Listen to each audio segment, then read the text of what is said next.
This shop looks popular today. Wonder what the occasion is.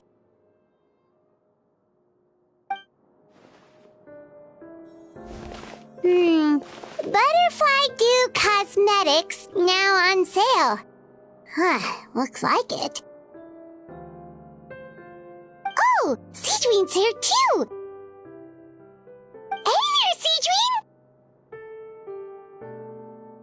Hello there, Traveler and Paimon. I hope you're keeping yourselves fit and healthy. You bet we are! So anyway, what are you doing here, Sigewinne? The Duke insists I take regular vacations in the Court of Fontaine. This one just so happened to coincide with a promotion for a new skincare product, so I came over to take a look. I like to keep up with the latest industry developments when I can, to help me with my magazine articles. Wait, you write? For a magazine? Which one? It's called Beautés en Fleur, and it's run by the Fontaine Beauty Association. I've done lots of articles about skincare for them, using the pen name Maritime Flower. Oh, wow! You're a Maritime Flower? If Paimon's not mistaken, you're one of the leading figures in the Fontaine Beauty Association! What's so weird about that? Everyone loves beauty! I really like this role. The staff at cosmetics shops are always so polite. And as long as I wear a big smile on my face, I always get the best customer service. Well, they sure don't want to make an enemy of the Maritime Flower. Obviously, it's because of Sigewinne's love for beauty. Still a leader of the Beauty Association? That's incredible. The truth is, I study this field because I cherish my own appearance. It has nothing to do with being beautiful or not. Oh, the words of a master beautician defy comprehension! Oh, wait, you're saying that natural beauty is the highest form of beauty, right? Not really. Actually, Melusine aesthetics are very different from human ones. We don't view humans based on their appearance. If I had to describe our approach, I'd say it's based on cuteness. Oh! Really? Yep. Still, I really value my current appearance, and in the process of taking care of it, I've ended up learning quite a lot about skincare and stuff. It turns out, my knowledge and experience is pretty popular with beauty product lovers. It came as a big surprise to me, though. Oh, Paimon gets it now. But speaking of your appearance, how come you look human anyway? Are you like only half Melusine?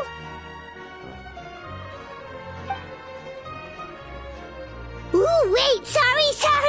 That was probably really offensive, wasn't it? No, I don't mind. I'm not mixed, though. I made a decision to turn myself into this form a very long time ago. If you're interested, I could tell you the story. A shape-shifting story? Oh, heck yeah, of course we're interested!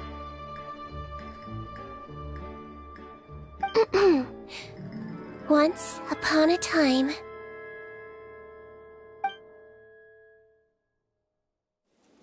Long ago, humans rejected Melusines, and Melusines feared humans.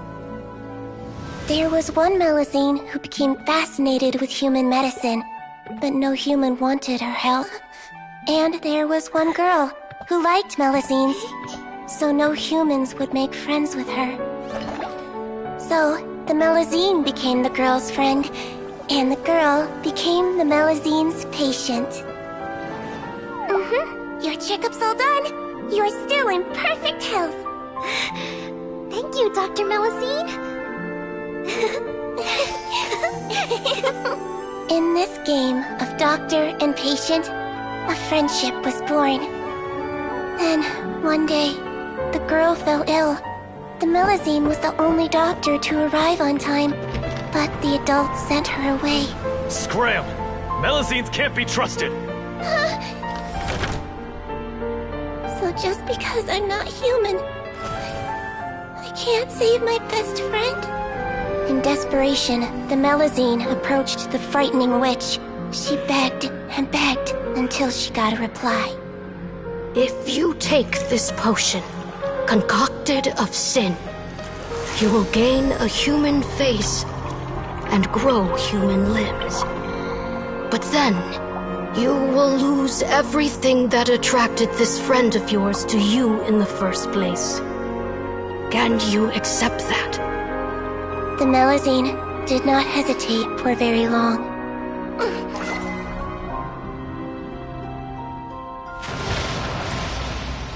On a rainy night, a little doctor knocked on the girl's door.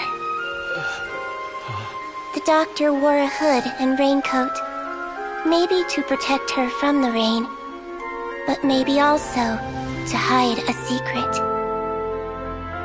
The little doctor held the girl's hand and treated her illness, just as she had so many times before.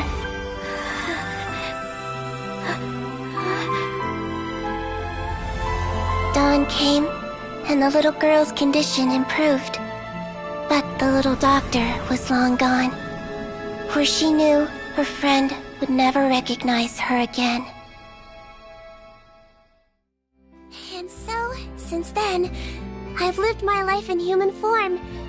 Most people who know me just think I was born this way. Ooh. A witch? A potion? Why does this sound like a fairy tale? Trust me, it's a true story. Must be the way you told it then. It just sounds so... Yeah, not every Melusine would take human form to save their human friend. That must have been a huge decision. Treating patients is a doctor's duty. We must always find a way, even when the going gets tough. Ugh. It's so crazy that they turned you away just because you were a Melusine, especially when their daughter was so sick. Well, sometimes appearance can be a real barrier. But that was a long time ago. I like how I look now anyway. Paimon too! You're super cute this way. Attention customers! Thank you all for waiting. Now, on behalf of our skincare partner, I'm delighted to announce that our exciting new product is now officially on sale. Well, there we go. Let's have a look, shall we? Oh, Paimon, if you want to buy any skincare products, I'll be happy to give you some suggestions. Really? Personal advice right from a leader of the Fontaine Beauty Association? What an honor! Allow me to introduce our newest skin lotion, Butterfly Dew. I'm sure many of you have already read about this product's trials in the newspapers. To say that it improves skin quality is an understatement. This product gets its name from the way it transforms your skin and makes it glow anew, like a butterfly emerging from its chrysalis and spreading its wings for the first time. We are thrilled to have the inventor of this fantastic product with us here today. Please welcome Mr. Rawat, a researcher from the Fontaine Research Institute. Now, without further ado, I'll hand over to Mr. Rawat to tell you all about what Butterfly Dew can do for you. Thank you. Hello, everyone. I'm Rawat, and I developed Butterfly Dew. Wow, what a looker. He's a researcher?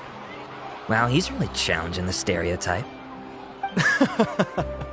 It seems that everyone is surprised by my entrance. Or should I say, my appearance. I'm well aware that researchers are generally better known for their brains than their dashing good looks. In that regard, I do believe I break the mold somewhat. Of course, appearance is a skin-deep way of defining a person. And yet one's appearance can be a very real set of shackles, holding a person back in their life. It can rob a young person of their self-confidence when applying for a job, dissuade a young lady from approaching the one she loves. Our actions are at the mercy of our appearance, and we slowly become the very person that the outside world sees us as. But what if I told you that those shackles can be broken? If our appearance prevents us from changing, then let us first change our appearance itself. Wash away moles, birthmarks, and wrinkles, and they can no longer rob us of our confidence.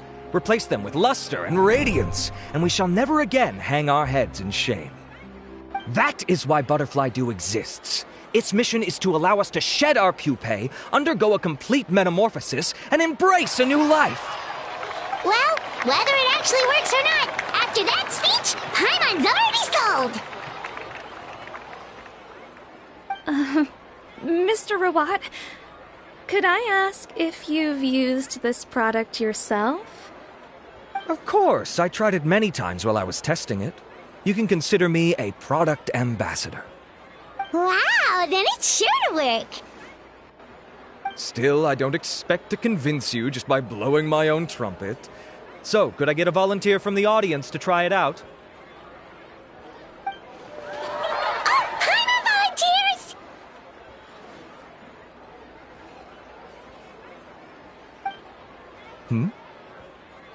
Oh! Ah, what an honor! It appears we have a giant of the Fontaine Beauty Association here with us. In that case, Miss Sigewinne, could we seek your most expert opinion on this product? Sure. Whoa, is that romaritime flower? They say she's the pickiest user of skincare products in all of Fontaine. Here you go.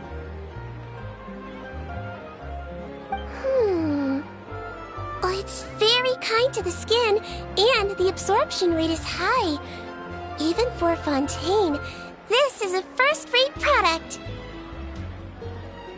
Wow, now that's high praise! I'll take one. Any discounts? All right. Well, all that remains for me to say is, Butterfly Dew is now on sale!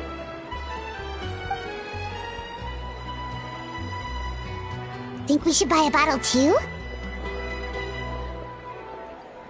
Aww, really?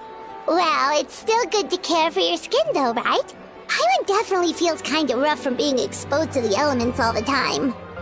And if you're worried about whether it's the right product for you, well, luckily for us, Sigewinne's here, so we can get an expert consultation.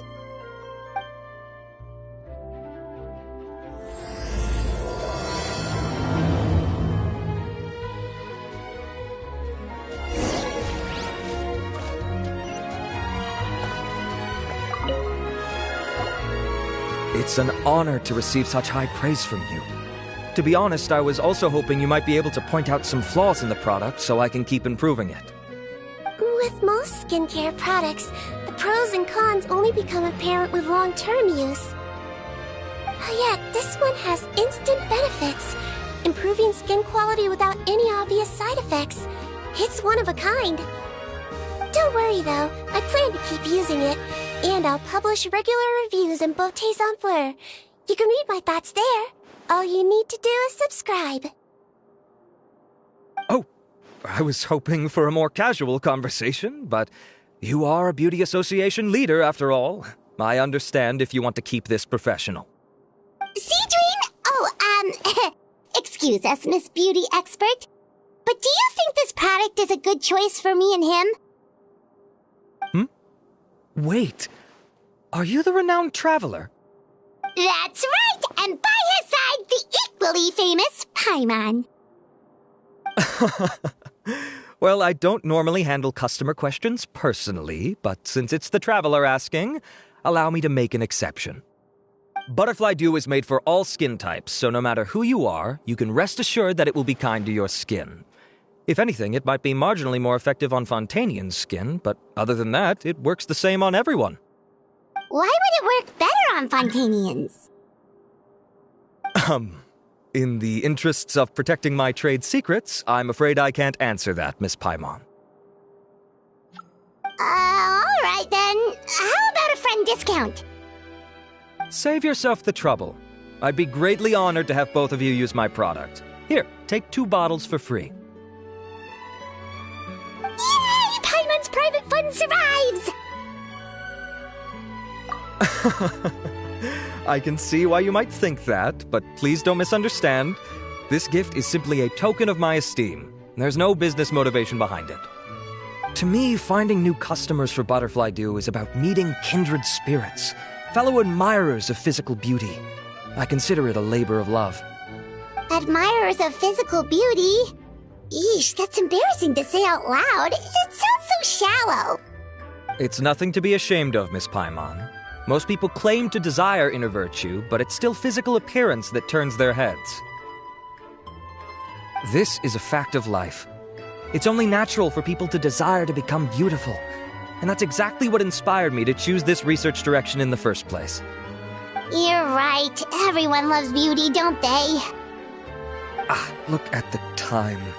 My apologies, but I have other things to attend to.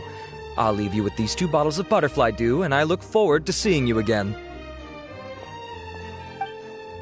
Paimon, I'd say there's no need for you and the Traveler to use this product for now. Why? Is there a problem with it? The quality is fine. I just think there's room for improvement. I think I could add some ingredients to the mix to make it more effective. Really? Then why didn't you tell Rawat about that?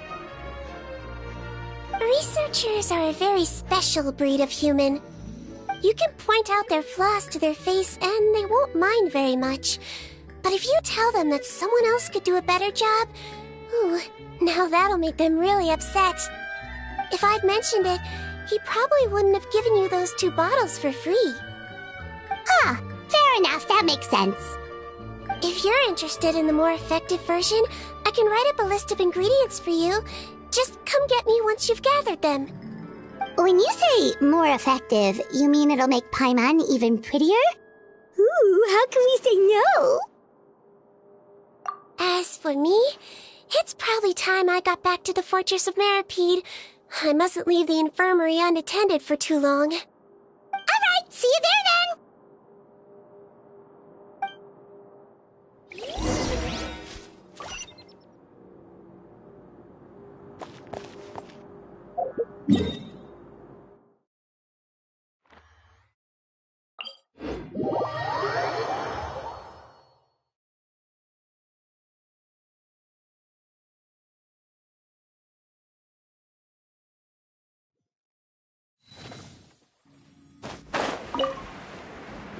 Just up ahead, Traveler. The ingredients for Sigewinne should be nearby.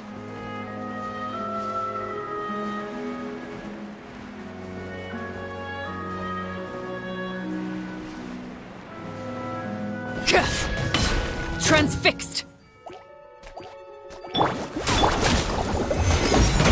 Order guide you!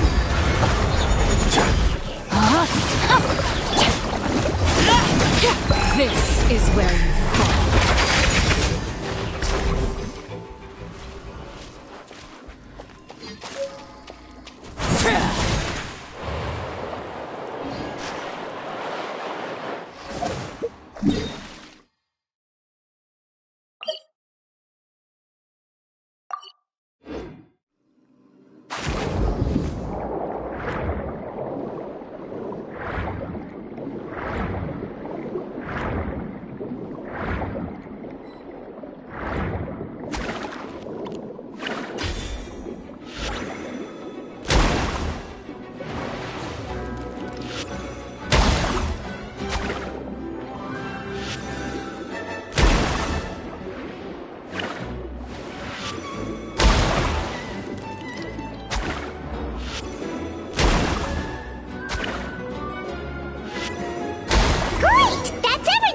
Let's head to the Fortress of Meripede!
Whoa, the infirmary is packed! Please, you have to believe me. I saw it with my own eyes last night. Another me! He looked exactly like me. Got it? Okay. I've written down everything you told me. Now, I have a few tests to run. Take a deep breath, and don't worry, it's nothing to be nervous about. First, which finger am I holding up? Your index finger, but I'm telling you, my mental state is fine. I'm not crazy. Very good. Now, on to the next. Hey there, Your Grace. It's been a while, huh? Ah, it's you two. Indeed it has. I would offer you some tea, but I'm afraid the timing is unfortunate. Duty calls. No worries. Actually, we were looking for Sigewinne. Do you, know what all of this is about? This inmate came running to the guards in a panic, claiming to have seen his exact doppelganger. A doppelganger? Doesn't that just mean someone else kinda looks like him? And that's what I thought when the report first reached my desk. But we've inspected our records. No one even vaguely resembles him. Considering how certain he is of what he saw, I can only surmise that he's having some mental issues. So I brought him for a medical evaluation. All right, very good. Take a sip of water and rest for a bit. Evaluation complete. I couldn't find any symptoms pointing to a physical condition. I see. So do you still believe there's more likely to be an issue with his mind than his body? I have to assume so for now. Psychological issues are more difficult to detect. At this stage, we can at least confirm that he is in command of his cognitive faculties. The rumor mill will go crazy if word of this gets out. Guards, take him to the ward for a period of observation. The Marechaussee Phantom has requested my cooperation on a case, otherwise I'd deal with this myself. Sorry for the trouble, head nurse, but I'll have to leave this to you. No problem, Your Grace. I'll add him to my observation list. By the way, we have a couple of guests here who've made the trip just to see you. I imagine it must be important. You probably won't need to add them to your observation list, though. Oh, Traveler! Paimon, it's you! Hey there, Sigewinne! It's actually not that important, but... I'll be in my office if you desperately need me. Goodbye for now. Okay, bye-bye! So, Sigewinne... Would you mind waiting for just a moment? I have another patient to see. Just find an empty bed and take a seat. I won't be long. Oh, sure! Sigewinne, we've brought him. And he seems to have taken a turn for the worse again. Okay, don't panic. Let's start by sitting him down here. Paimon had no idea how busy it can get for Sigewinne. Maybe now's not the time to ask for her help with skincare. Good point. Besides, it might actually be interesting to observe her at work. This could hurt, so I suggest you take a deep breath first. Did his face melt? What happened to him? It's anyone's guess. His face melted off shortly after arriving at the fortress. But since he's a serious offender, he can't be allowed out for medical treatment. Best we can do for now is ask the head nurse to give him something to manage the symptoms. Oh, this is gonna be awkward. We still need to bring him to the Marechaussee Phantom for questioning. What if he scares them half to death? Will that be our fault? The Marechaussee Phantom? Does this have something to do with the case Risley's dealing with? Yep, it was a huge case. They bagged a few dozen crooks in one fell swoop. And this guy's the baddest apple of the bunch. He harmed countless people. And now, it looks like it's all finally catching up with him. You done gawking? Not yet.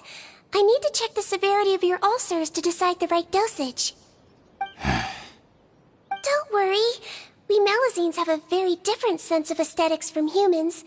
To me, you just look like a little kitty with slightly scruffy fur, but still just as cute. Don't patronize me. Do I look like a kid to you? Just give me the meds and let me out of here. I already missed my cell. Hey, lose the attitude. You dare talk back to our head nurse like that again? Your days are numbered. Oh, it's fine. Okay, I'm going to apply the medication now. Tell me if it hurts, alright? Look how nice Sigewinne's being. And he still talks to her like that? What a nasty piece of work. Can I leave now? Wow, not a peep. What a brave little guy. Thank you, Sigewinne. And I apologize for the trouble. So, Traveler, Paimon, did you bring the ingredients? We did, but we don't want to interfere or anything. You're busy saving lives here. Oh, don't be silly. I agreed to it, didn't I? Just hand me the ingredients, and I'll make some time to whip it into the improved version for you. Take a rest here if you want. Or, if you're not tired, I hear they're holding a new pancreation tournament in the administration area. Or alternatively, is there anything we could help you with, Sigewinne? That's right! Let us help you out! It's the least we could do! Good point. Kind-hearted humans start to develop guilt if they accept free help from others. Don't worry. I'll take a look at my schedule. I'm sure I can find something to treat this condition. I gotta warn you, though, it'll be tiring work. So I suggest you take a break first, then come back and see me when you're ready.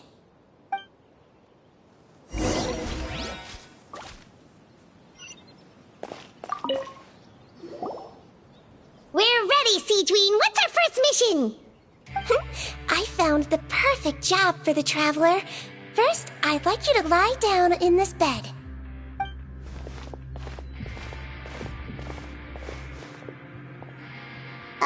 What for?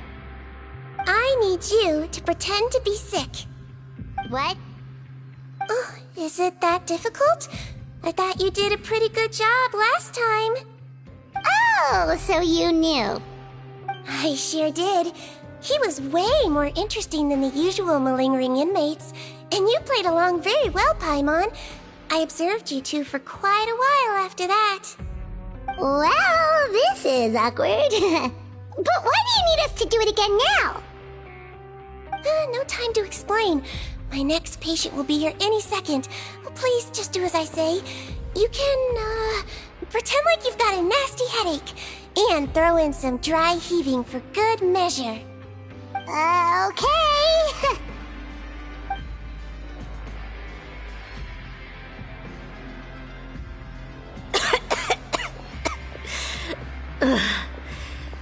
Hey, Doc, it's me. I'm only here because my mom won't stop pestering me about it. So annoying.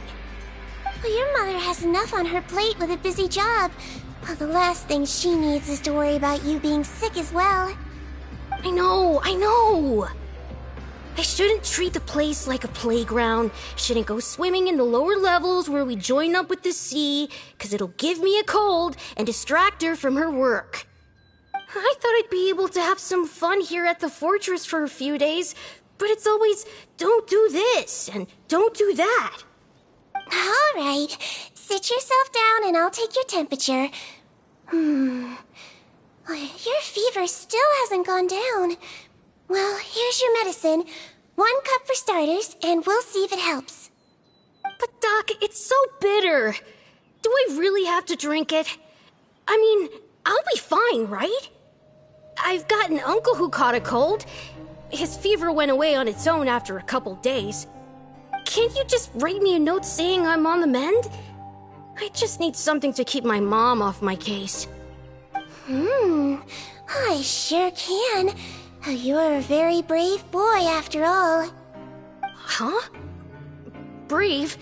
What makes you say that? Well, if you want to rely on your own immune system to clear up your fever, then you'll have to tough it out like this guy.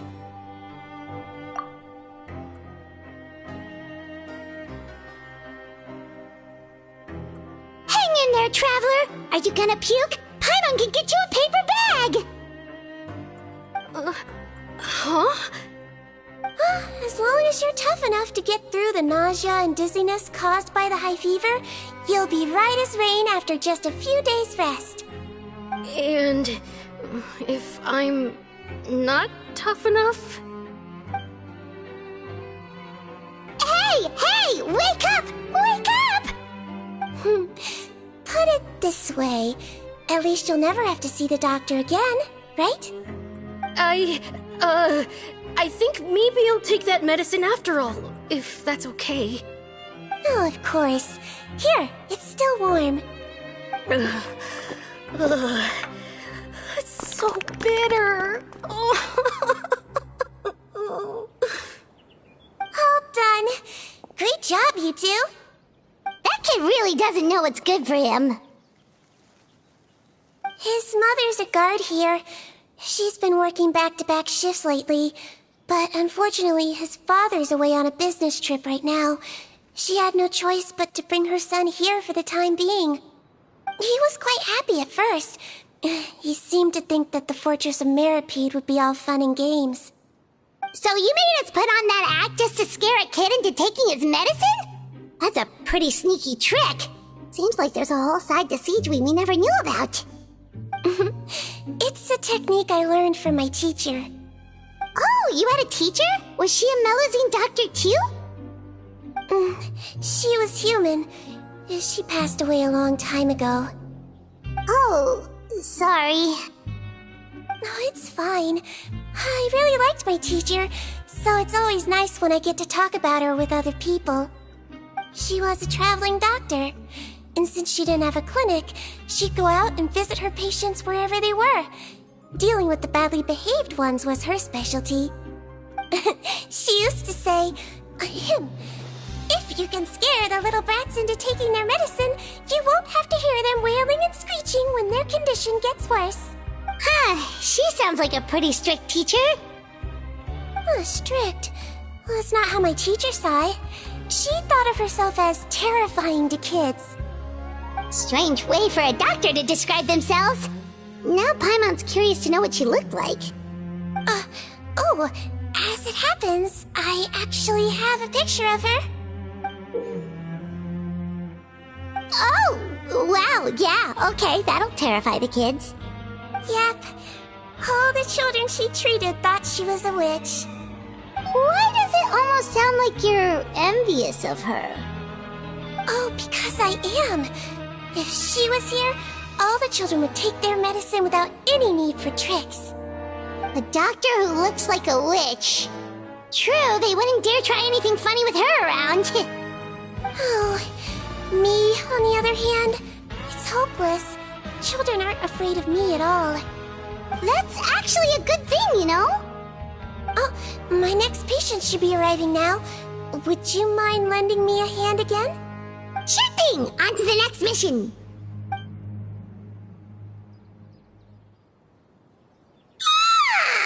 Is it nighttime already? That flew by. You really have a busy job, Sigewinne. Well, thanks to you two, it was much easier today. Aww. Should we get some rest? It's getting pretty late. Oh, there is one last thing. I have to keep it confidential, so I usually leave it till after everyone's clocked out. Confidential? Are you sure you can tell us? Well, it's fine. You're not living here anymore, so it's okay if you know. All it is I have to prepare some ingredients to make healthy meals with. Wait, you mean those healthy meals? My patients refuse to eat any healthy meals I prepare in front of them, so I have to prep the ingredients in secret, then let the chef at the Coupon cafeteria handle the rest. Considering even the chef's version makes people uneasy, it really makes you wonder what's in it. You want to find out? I can teach you how to make it. That way, if you ever suffer from exhaustion on your future travels, you can prepare a healthy meal for yourself. It's really good for you, you know. Sure? Guess we can help out one more time.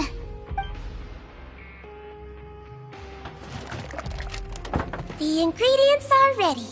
Now, put them on the table and add them in the order I tell you. First, we add this special slime condensate, stir it thoroughly, then pour it in. Oh, see that? It adds elasticity. It looks just like tasty jelly, doesn't it? Yeah, it really does! Until you remember it's slime condensate. Next up, xenochromatic crystals. You want to crush them up into a fine powder, like powdered sugar. Wait, are those from Fontimer Aberrants? Are you sure they're edible? Finally, we'll need some high-protein meat. Frogs are an excellent choice. You just need to clean their innards, and then you're left with some lovely, tender meat. Oh! Frogs. And we're done. All that's left now is to pack them into lunchboxes and hand them to Walsey. Yesterday in the production zone, I noticed an inmate who's been working for 2 days straight. That means it's a healthy meal for him tomorrow. Sigewinne really does have the inmate's best interest at heart.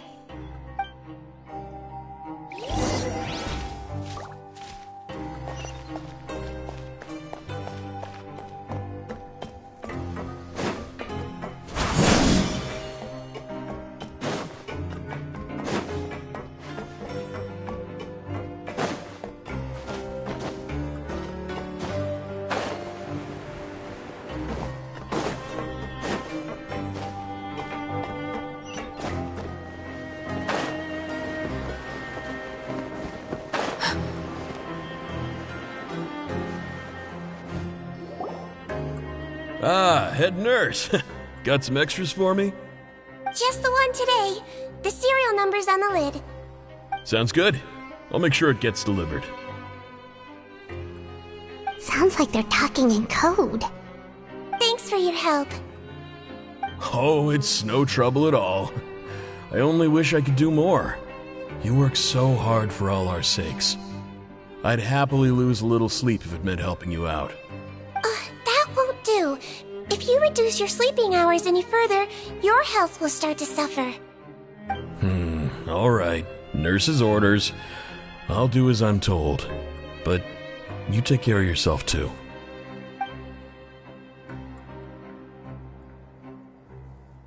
Well, I'm done with work for today. Thanks for helping out, you two. Seems like the guards and staff here have a lot of respect for you, Sigewinne. In just one day of helping you with your work, it feels like we've done a lot for the fortress. Head nurse, please, wait. I'm sorry to disturb you this late at night, but I think you'll agree, this is urgent.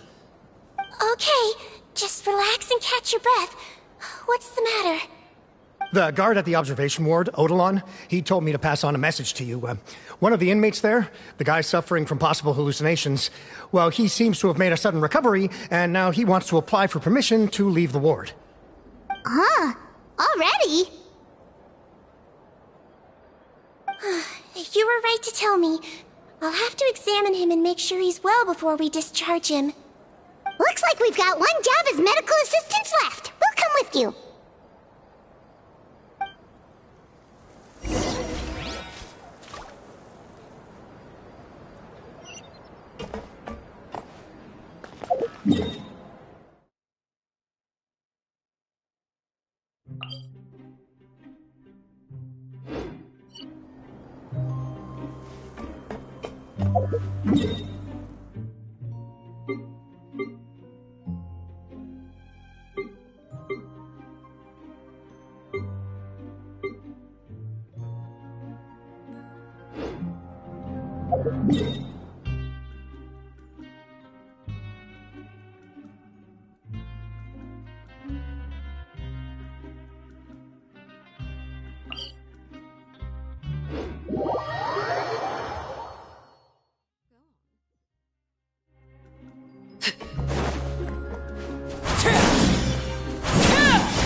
Ah, head nurse, you're finally here. I'm so sorry for all the trouble I've caused you, but I believe I've now made a full recovery. After giving it some thought, I'm sure that I was probably just seeing things. Stress-related, I imagine. I'd been working long hours, so I definitely wasn't in the best state of mind. I totally understand. Still, I have to give you an examination before I can discharge you, okay? So, take a deep breath and don't be nervous. It'll be the exact same procedure as we did this morning. We can start whenever you're ready. Again, so sorry. I was in such a state this morning, I barely recall anything. Would you mind taking me through it again? Oh, not at all. It's a lot to remember. First up, we have a little cognitive test. Just concentrate and you'll be fine. To start with, which finger am I holding up? Your pinky. All right. All indicators seem normal. So it was a stress-induced hallucination after all? Well, we've certainly had previous cases of mental illness caused by overwork, which is why I carefully observe everyone in the production zone. I wonder how I managed to miss the signs this time. Please, head nurse, you shouldn't blame yourself. I'm just still adapting, that's all. Pushed myself too hard, and I guess I couldn't take it. Thanks for looking after me. I'll be as good as new after a good night's sleep. And if you can give me the okay, I know I'll sleep better back in my good old dorm. It can be difficult to relax in an unfamiliar environment. Alright then, you can leave the ward. I suggest you take 2 days off to focus on your recovery. I'll take you off the observation list for now, so you're officially discharged. Great. I can't thank you enough, head nurse. Mr. Odilon, could you escort him back? Of course. I'm on guard duty in the administrative area tonight, so nothing will go wrong. You have my word.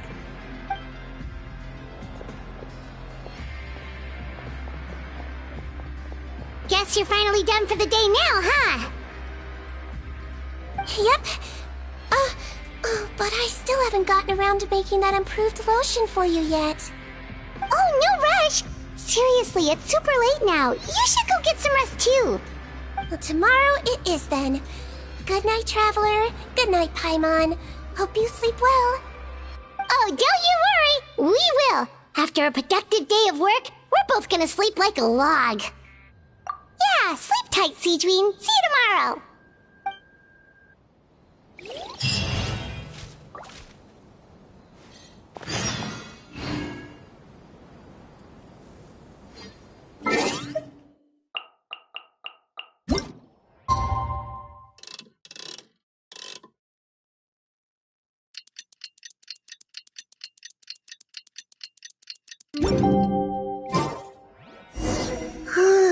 Paimon really did sleep like a log. Let's go find Sigewinne.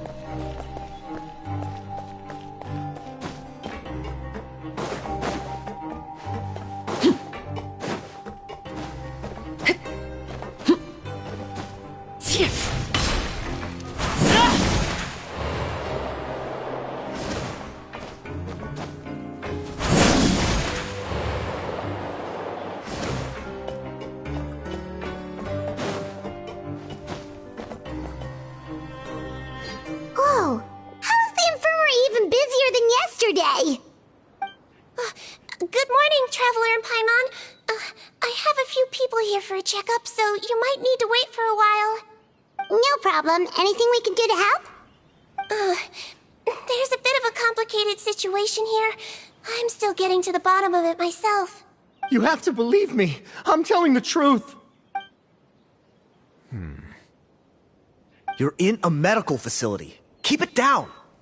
Please, listen to me. I'm not Gascon. I'm Uwe. You're a horrible liar, you know that? We get all your mugshots with the arrest warrants. It's clear as day that you're Gascon. You mean because of the way I look? I don't know what happened. I just woke up like this. Then you guys dragged me in here for an interrogation.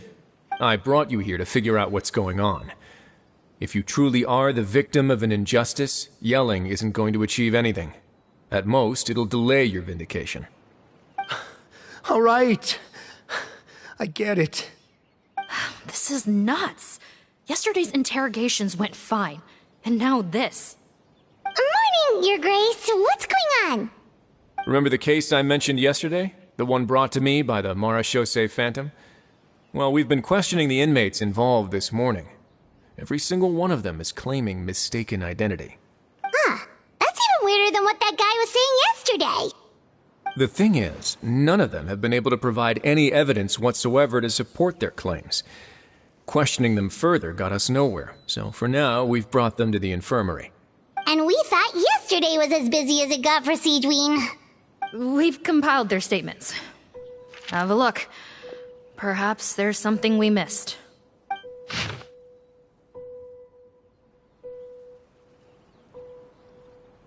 Wait.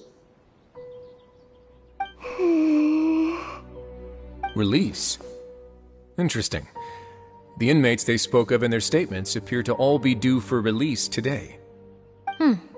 I noticed that too. If that's their plan, they're underestimating us a little. Every serious offender claims that there's someone else who just so happens to be due for release today. And they're expecting us to go along with that. All the more reason to be cautious. Lumberzar, check the release list for today and make sure no one gets processed. We're gonna need an excuse, though. Just say we're out of forms, and that we're furiously printing more as we speak. I'm on it. It's conceivable that our group of serious offenders somehow found a way to switch places with inmates who are about to be released, so they can walk out right under our noses. We did consider that possibility. But I mean, just look at them. They match the warrants, period. How could there have been a switch? Only if they're dead ringers for the inmates due for release, I suppose. I gave you that name list yesterday to assist in your investigation. Did that help? Yes, the inmates' mugshots were attached to the list. The first thing I did was check for lookalikes, and I didn't find any. The only other thing that stands out to me is that their voices sound a little different today. But it's not exactly hard to put on a fake voice. Oh, really? What does our head nurse make of all of this? Give me a moment. I think I have a way to confirm whether there's been a switch. I know, it's not time to change your dressing yet, but please bear with me. Huh? Isn't that the guy from yesterday? This should be Honore. He has very severe facial ulcers, which require an operation in the hospital at the Court of Fontaine. I authorized him to leave the fortress for medical treatment under guarded escort. Yes, like I told you. I'm not Putton. I'm Honore. So there has been a swap. Well, I can see what happened in Potton's case, but how do you explain the other inmates? You're not telling me their souls switched bodies, are you? No, I believe it was their faces that got switched. The method is a bit like replacing a tooth. Take the bad tooth out, put a false one in. And actually, I think I can prove it to you. Traveler, Paimon, do you remember Eric from the other day? Yeah, sure do. Then you can be my witnesses. To start with, please fetch the inmate who claims to be Eric.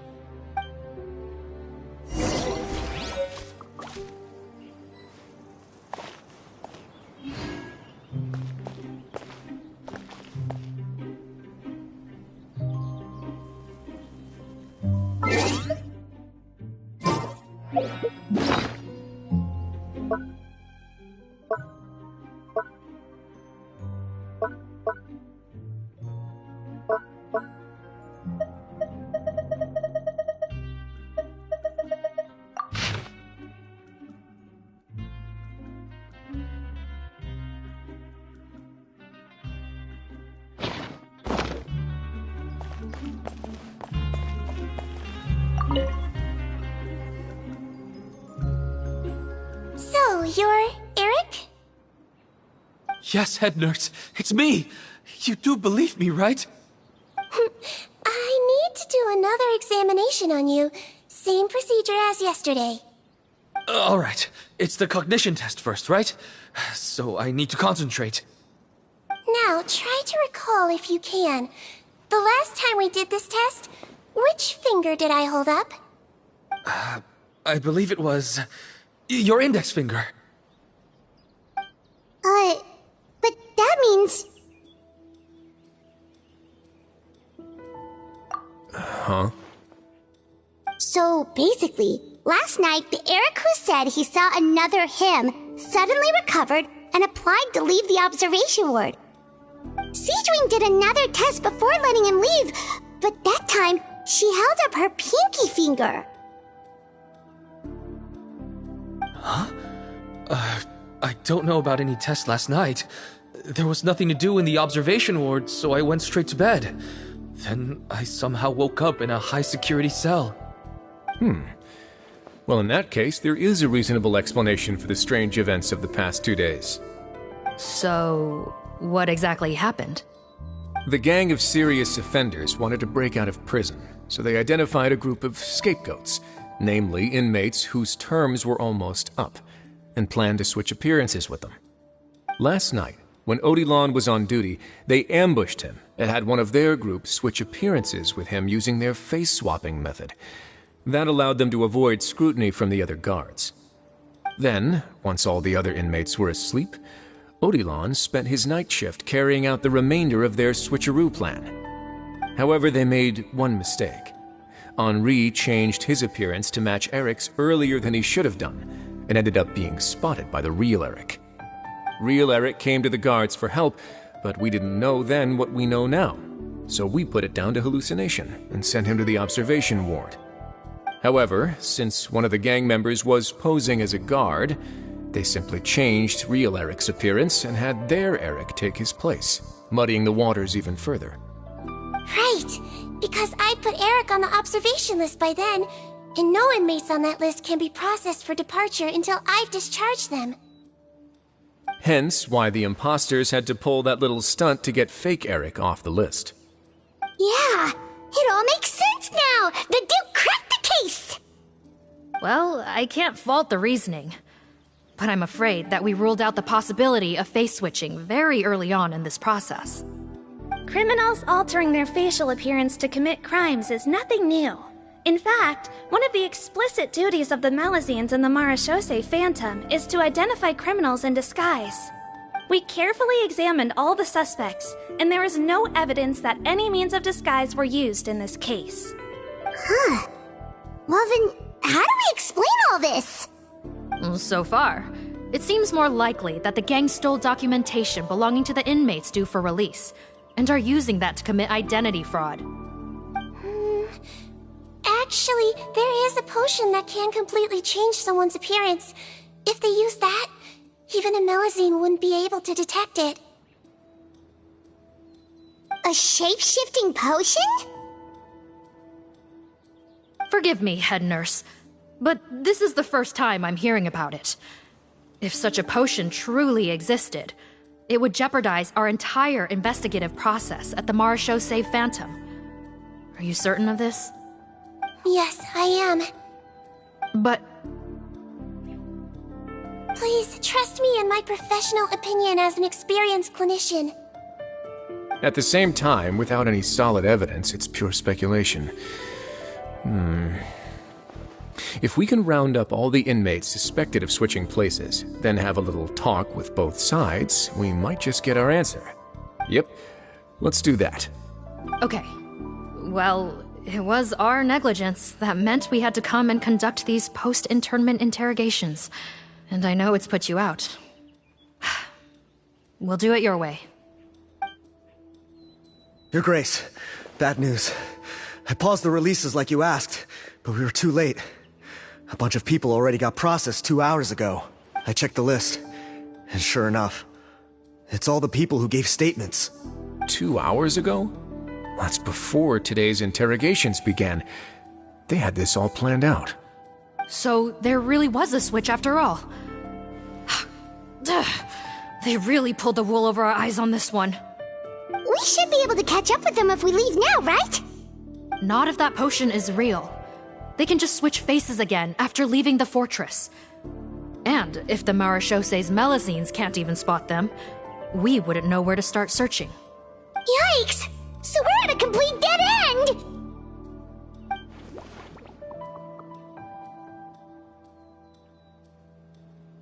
Well, technically there is one more lead we could follow up on. We were only able to arrest this gang thanks to the help of a researcher from the Fontaine Research Institute. I believe his name is Rawat. Oh? Rawat? Isn't that the handsome guy we met at that skincare promotion? Handsome? Maybe from a human point of view. I just remember that he specialized in potions. One of the crimes this gang is charged with is the manufacture and sale of illicit drugs. According to Mr. Rawat, they appear to have stolen technology he developed through his research and used it in their operation. At first, he thought it was a typical case of intellectual property infringement, and he tried to negotiate with them. But once he discovered their criminal operation, he reported them to the authorities. Thanks to his report, we were able to swoop in and arrest them all in one go. What a hero! Bet that took courage on his part. No doubt. This is worth following up on. As the one who snitched on them, it's highly likely that Rawat will be targeted by the escapees. That aside, since he's negotiated with them in person before, there's a chance he'll have some additional information for us. Understood, Your Grace. My team and I will head to the Fontaine Research Institute right away. In the meantime, please keep an eye on the face switch victims for us. Of course. Miss Morgan, I'd like to come along and help you catch these criminals. Huh? Why's that? Well, I'm the one who discharged the fake Eric last night, so I feel partly responsible. Don't say that, head nurse. Your focus was on the inmates' health, and rightly so. We can't ask you to help with arresting criminals. That's our duty. I also have a more personal reason. Potton is a patient of mine, and if I don't get a new batch of medicine to him in time, his condition will get much worse. Look, head nurse, I completely understand where you're coming from. But arresting criminals is dangerous business. And if anything happened to you, none of us can afford to take on that responsibility. Don't worry, I can defend myself just fine. You say that, but still.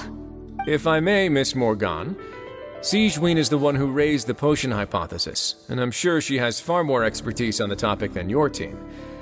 My suggestion would be to bring her with you. And if you really are worried for her safety, then... Ah, there you go, right on cue. Knew I could count on you. Okay. Well, since this plan has the Duke's blessing, far be it from me to refuse. We should head off immediately. Time is of the essence.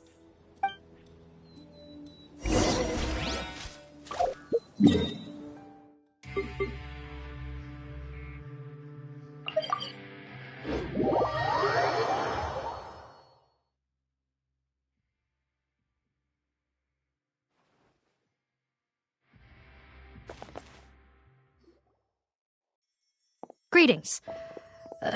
Sorry to impose, but I'm afraid we're here on urgent business, and we're gonna need you to cooperate. The Marechaussee Phantom. Let me guess, you're investigating some more illegal research? Not this time, no. We're looking for a researcher. Do you know where we might find Mr. Rawat? Rawat. Oh yeah, Mr. Handsome, right? He actually doesn't work on site here very often.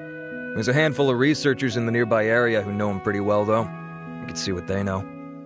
Just a handful? Paimon figured he'd be the most popular guy around. Well, I guess you could say he's popular, at least on a superficial level. He's blessed with good looks, so he tends to make a good first impression on people. But in all his time here at the Fontaine Research Institute, I don't think he's ever had a single deep conversation about his research with his peers. That's no way to make real friends around here.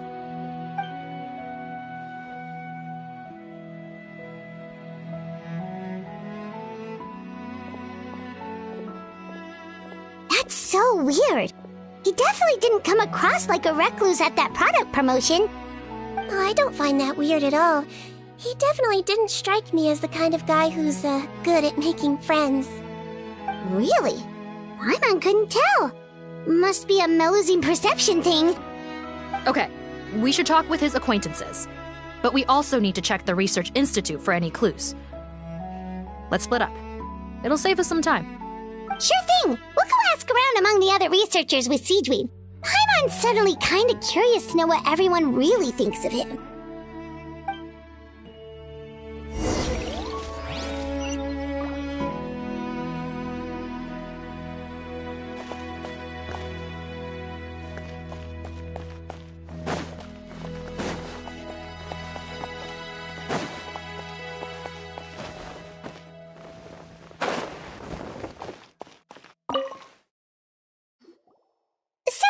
You, sir, but are you Bertram? Who's asking?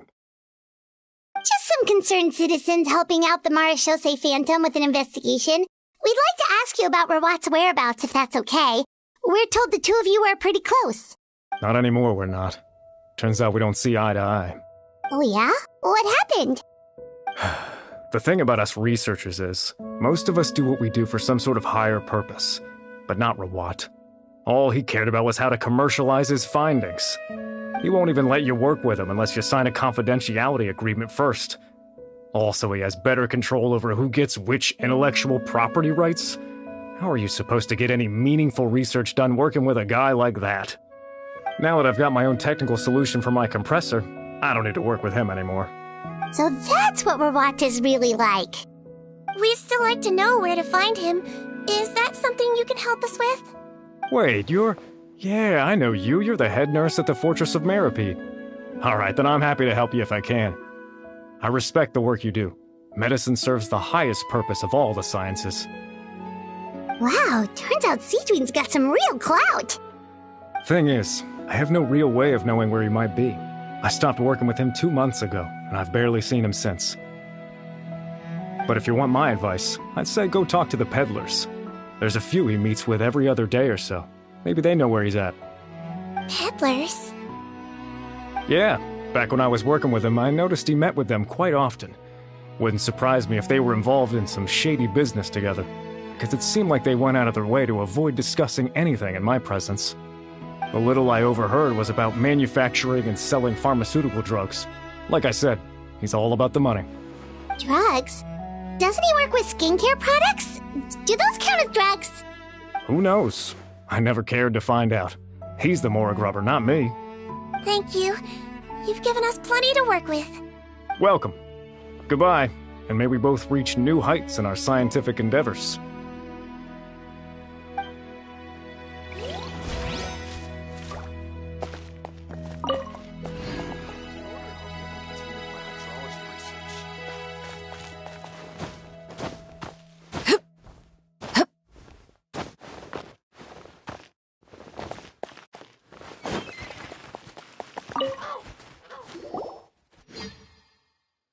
Excuse us, are you Audrey?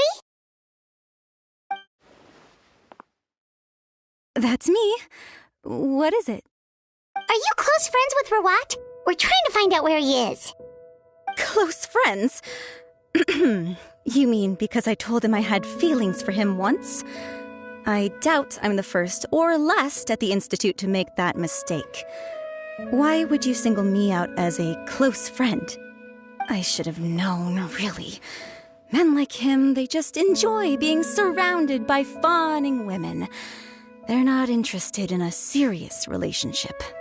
Okay. We were just kind of wondering if you might know where we can find him. Why would I know where he's at? I barely know him, and he probably doesn't even remember me. Ugh, this is getting annoying. Shall we go ask someone else?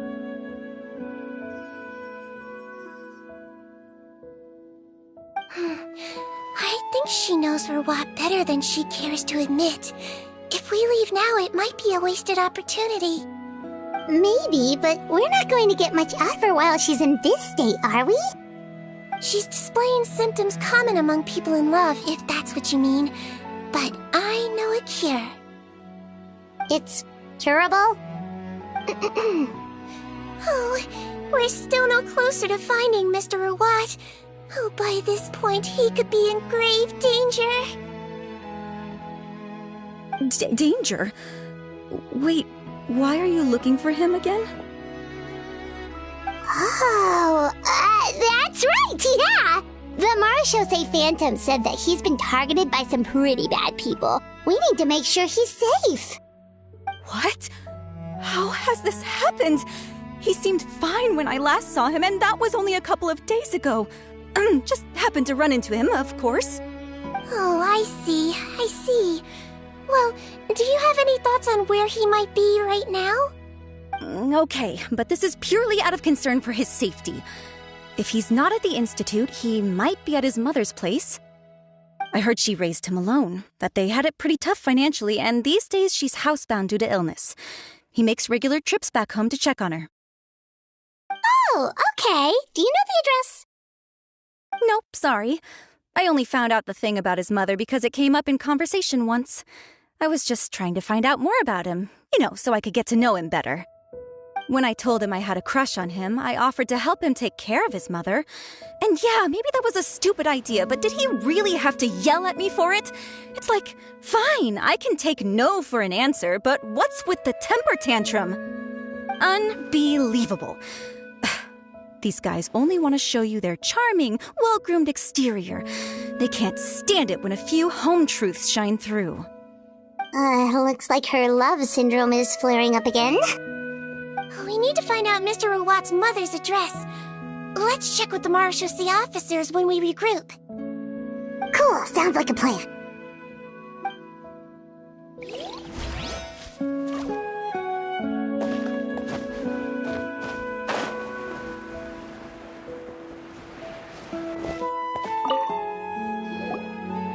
Hey there, are you in Teep? What do you want? We're here to ask about Rawat. Any idea where he might be? We were told you were pretty close with him.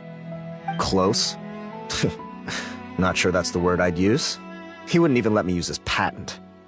Huh? It's been a good few days since I last saw him. I don't know where he's at.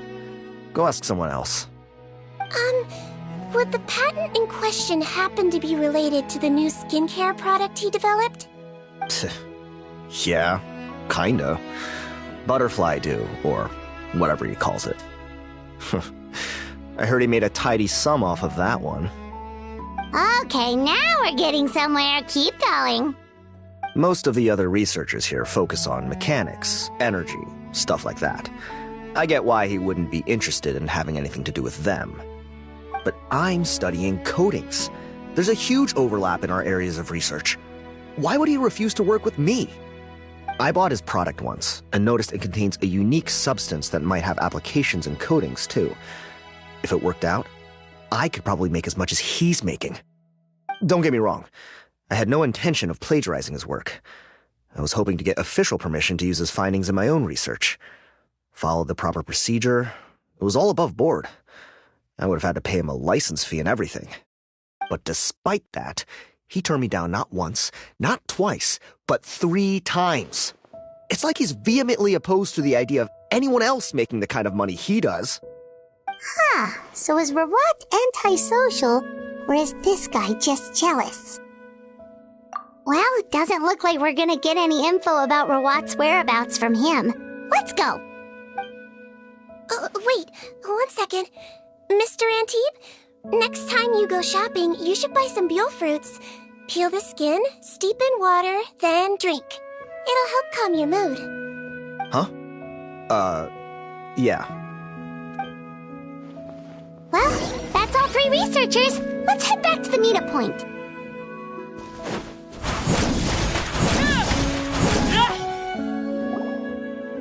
You know, Heimat started out thinking Rawat was a handsome researcher with a friendly and cheerful personality.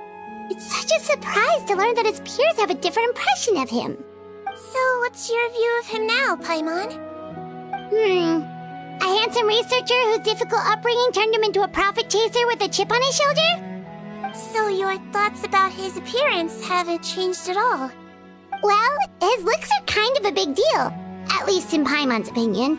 How does such a handsome guy end up being so antisocial? Even with his difficult family background, it just doesn't make any sense. You can't judge a person solely based on their appearance. Head nurse. Traveler. I assume you've spoken with the researchers. What did you find out?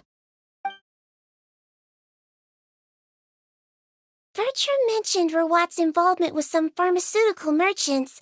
Do you know if he's registered any pharmaceutical brands? Since he was a whistleblower on such a huge case, I ran a background check on him. I don't remember there being any brands under his name. How strange. If he was so focused on commercializing his research and averse to sharing his technology with others, why wouldn't he have registered his own brands?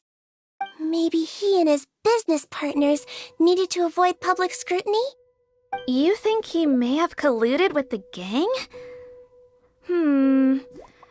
Well, the crime was manufacture and sale of drugs, and that would certainly be in his wheelhouse. We can't rule it out. Isn't that pretty unlikely, though? He was the one who blew the whistle on them! Most children who come to me with tooth decay have suffered pain for a long time already, but they'll still try to hide the fact that they eat too many sweets. Grown-ups and children aren't so different in that regard. If you say so. I saw him when he came to make his report, and I certainly didn't get the feeling that he was the type to collude with criminals. Perhaps it's more likely that they were coercing him. You mentioned that he comes from a poor family. So, it's possible that the criminals approached him asking for academic support, luring him in with the promise of riches. By the time he discovered who they really were, he was in too deep. They had leverage on him, so he was forced to keep working for them. I've seen it happen many times before. That does make a lot of sense. It would definitely explain why he was so unwilling to cooperate with his fellow researchers. No wonder he's so unsociable. He must be on edge all the time with a gang of crooks breathing down his neck. In that case, the situation could be worse than we thought. If Rawat was working with the escaped inmates, they're sure to know more about his whereabouts than us. Oh, there's a good chance they'll get to him before we do. Based on the information we've gathered so far, he was last seen 2 days ago.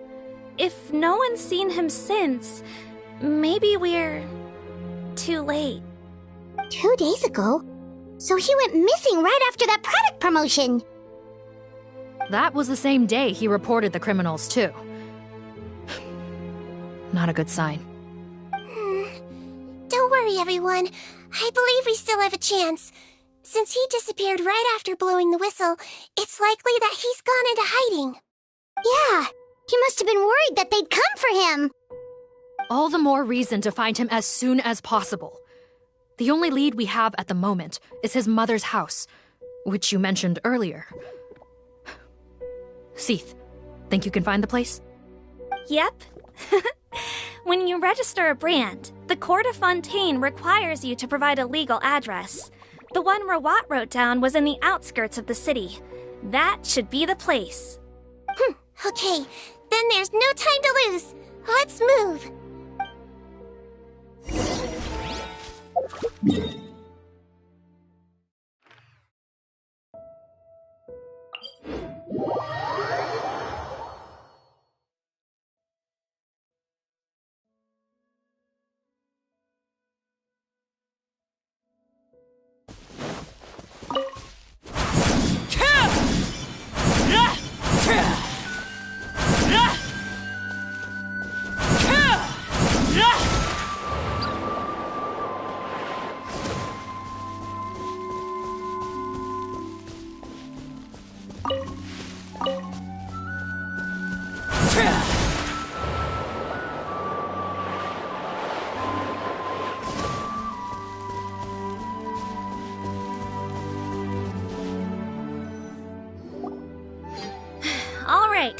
This should be the house.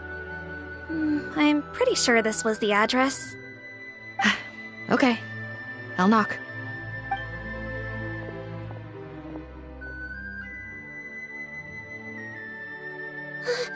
Sounds like whoever's inside has restricted mobility.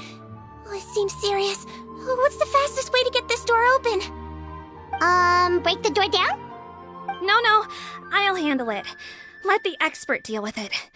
There'll be a mountain of paperwork if we damage a citizen's property.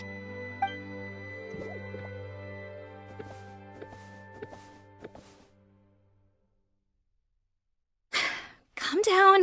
Deep breaths. Remember your training. Control your strength. And... it's open! Seath, take a few people and lie in wait. Keep your eyes peeled for any activity around the house. The Traveler, head nurse, and I will go inside.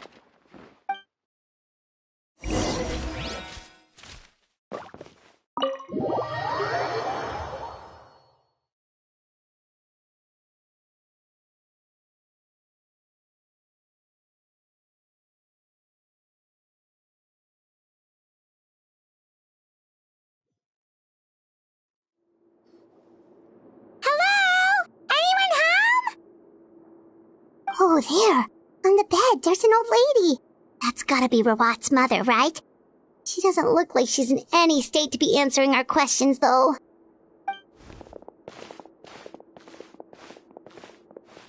We could try, but she is very ill. We mustn't force it. Well, doesn't look like Rawat's here. She's the only one we can talk to. Yep. Allow me. Hello, ma'am. Might I ask if you're Rawat's mother? We are trying to locate him.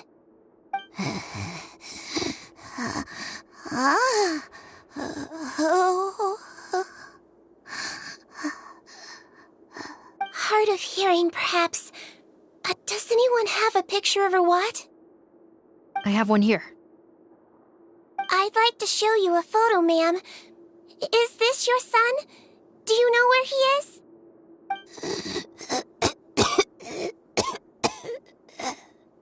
Looks like this isn't gonna work after all. Well, looks like we're out of leads.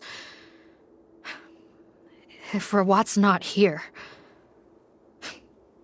things are looking very bad for him. Is it possible he could have avoided returning here because he knew he'd be in danger? Maybe. But if so, where do we look next? Maybe we should take another look at the Institute. Yes, so. I suggest we all return there now. We found a good amount of useful information the first time, but perhaps there's something we missed. This is our last hope. Sorry, officer, but could I stay here for a while? This patient requires some care. Of course. Traveler, stay with the head nurse. You're technically here as her assistant after all. Also, I'd like some Marechaussee members to stay as well, and keep an eye on the area. Why's that?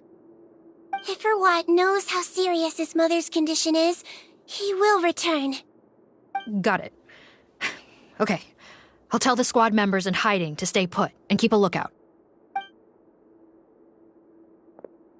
Thanks for helping me out yet again, Traveler and Paimon. No problem. But when you say her condition is serious, do you mean... Yes. She's barely clinging on to life. Oh. Let me take care of a few things first. Could you pass me the towel over there? Yeah, of course.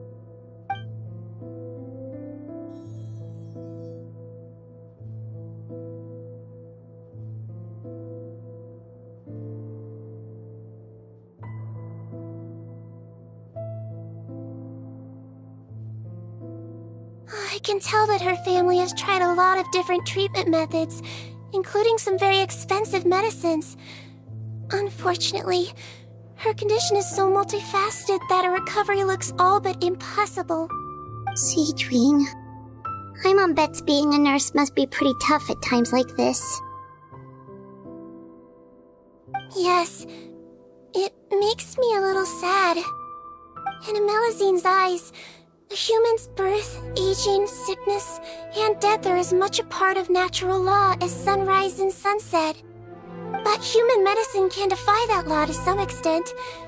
In that sense, it is a science of miracles.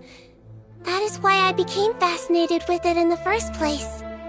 But it was only after I truly became a doctor that I realized miracles don't always happen. Even the greatest doctors cannot cure all diseases. Sigewinne. Well, don't worry about me, Paimon. A doctor's duty is not to cure all diseases, but to treat whatever ailments they can. At the very least, I can lower her fever. That way she'll suffer less, and she might even be able to see her son. Yeah. All the more reason to find Rawat as soon as possible, even if we don't catch those crooks.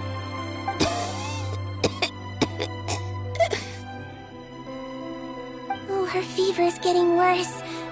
Could I get some hot water? Sure, we're on the case.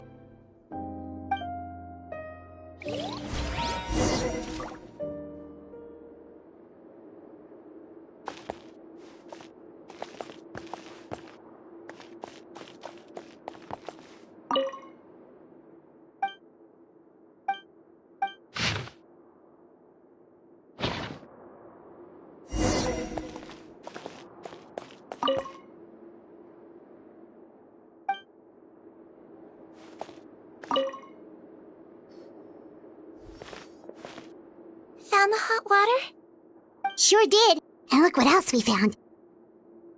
Judging by this journal, it seems like Rawat has a private lab. There's a good chance he could be there right now. We gotta go tell Officer Morgan right away. Oh, that's great news. But hold on just a moment. The wet towel is ready. I'm giving you another injection. Are you feeling better now?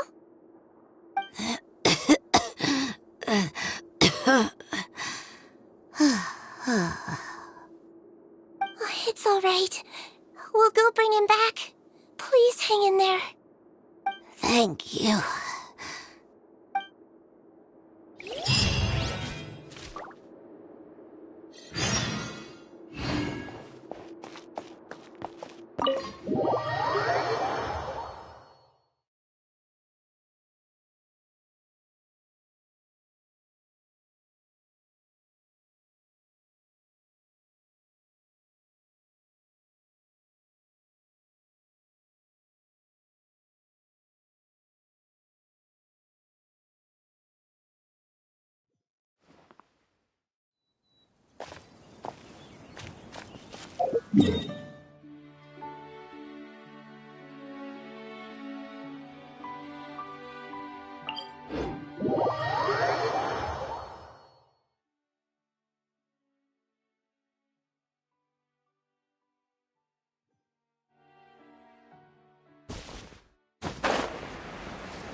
It's Officer Morgan! They're already here!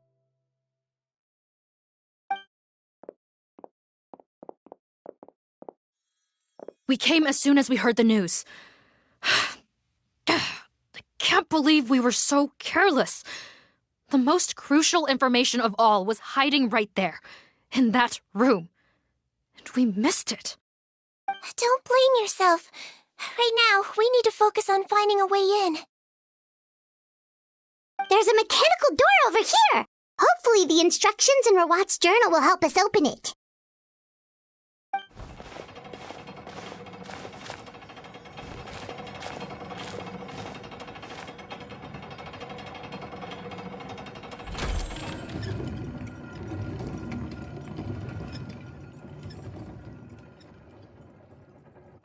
It's open.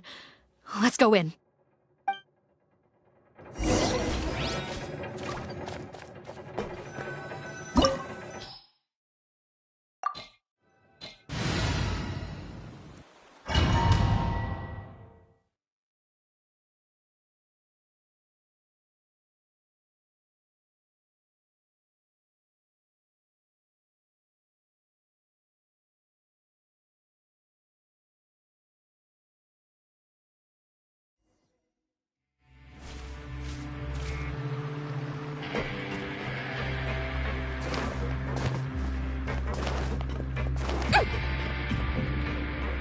How did they get in here? Kappa, up ahead! Those look like our fugitives! So they found this place too? Don't let any of them escape! It's a fury! Overruled! Rain outlines your fate. Let me read you a verse. No, my... Crumble! This is order! Nice and spicy! Hey, yeah!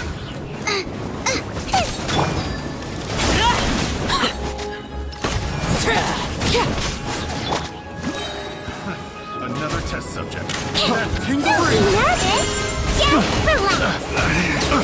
Should replace my hammer. Booty!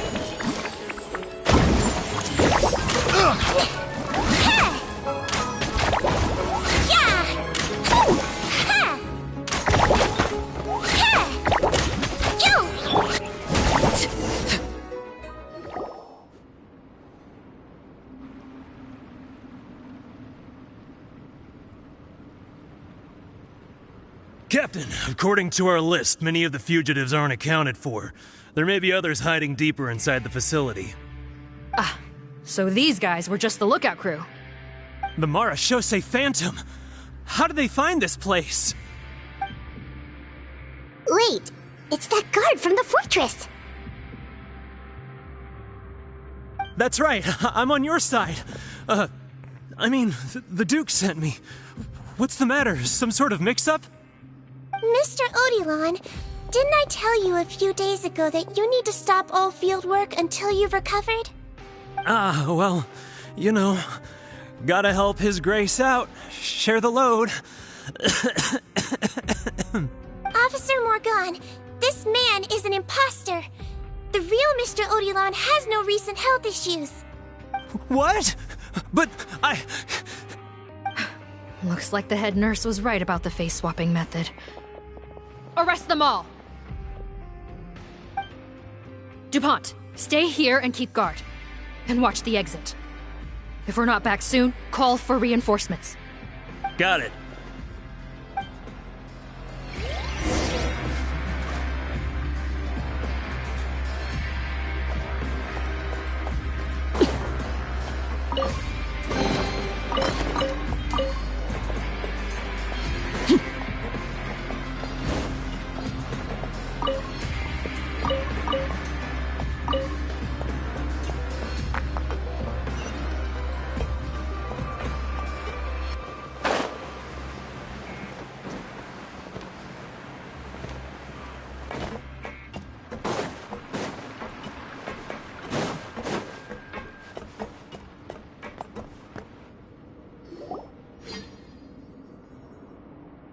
So many jars.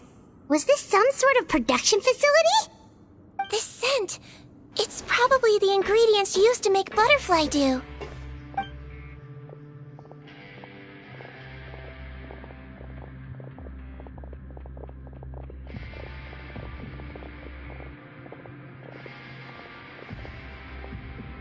How come they're all empty? Did it sell so well that he ran out of supplies? How strange.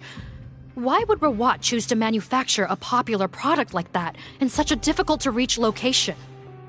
Given our suspicion that he may have been coerced into the illegal drug trade, I would have thought that any production facility we find here would be used for illicit purposes. Perhaps butterfly dew is itself an illegal drug. Do you have any evidence for that claim? No, just a guess. We need to find Rawat as soon as possible. He has all the answers we need. Understood. Well, let's not linger here. Let's go. Come on.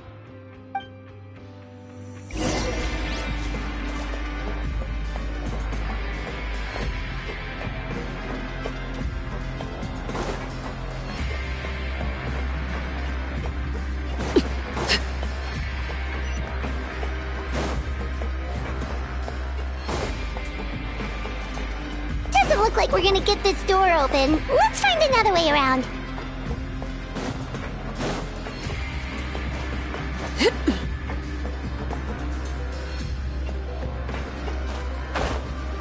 This one's closed too!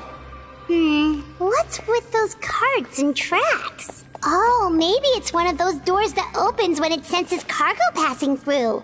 There's a loaded cart right over there. Let's bring it to the door and give it a try.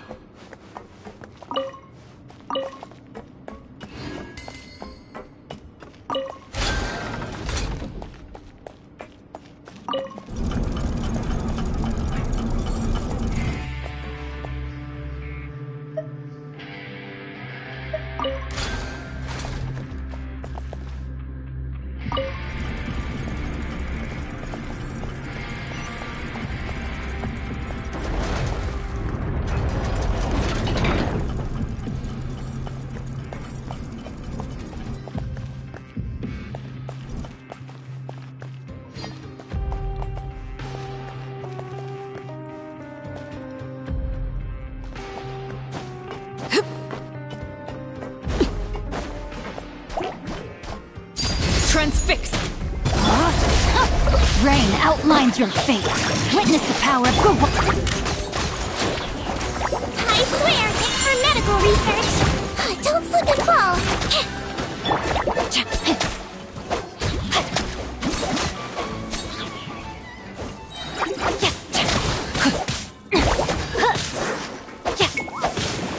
No, my sword! Rain outlines your fate. Let me weave you. Gather! I will have order!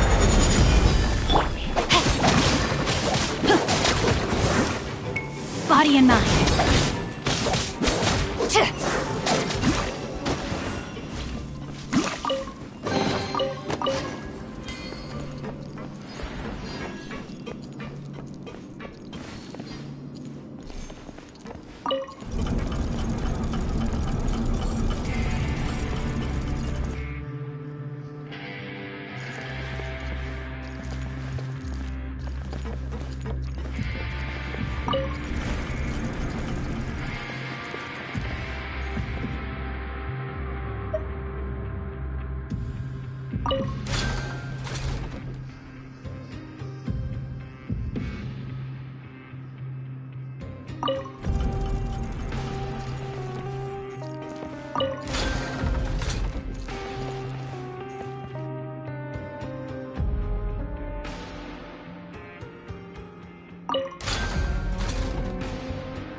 This room's much smaller than the others.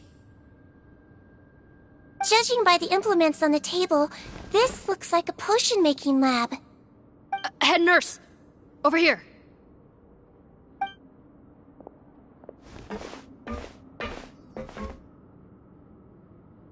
Let's see. Huh? Rawat's clothes? Why would he change here? Perhaps they stripped him down, left the clothes behind, and disposed of him somewhere else? Yikes, Sigewinne, where did that come from? Oh, what a tragic way to go. Especially with such a bright future ahead of him.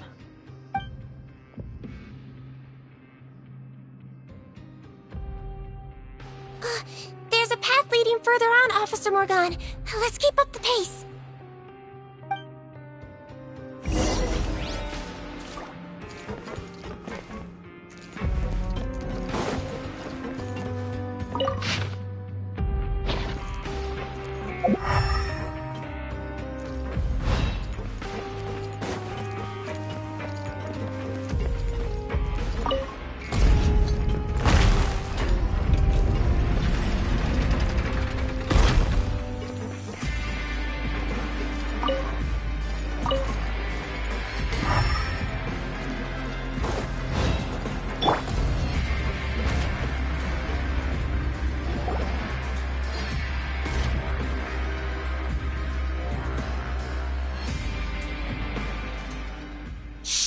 There's a whole bunch of people in there!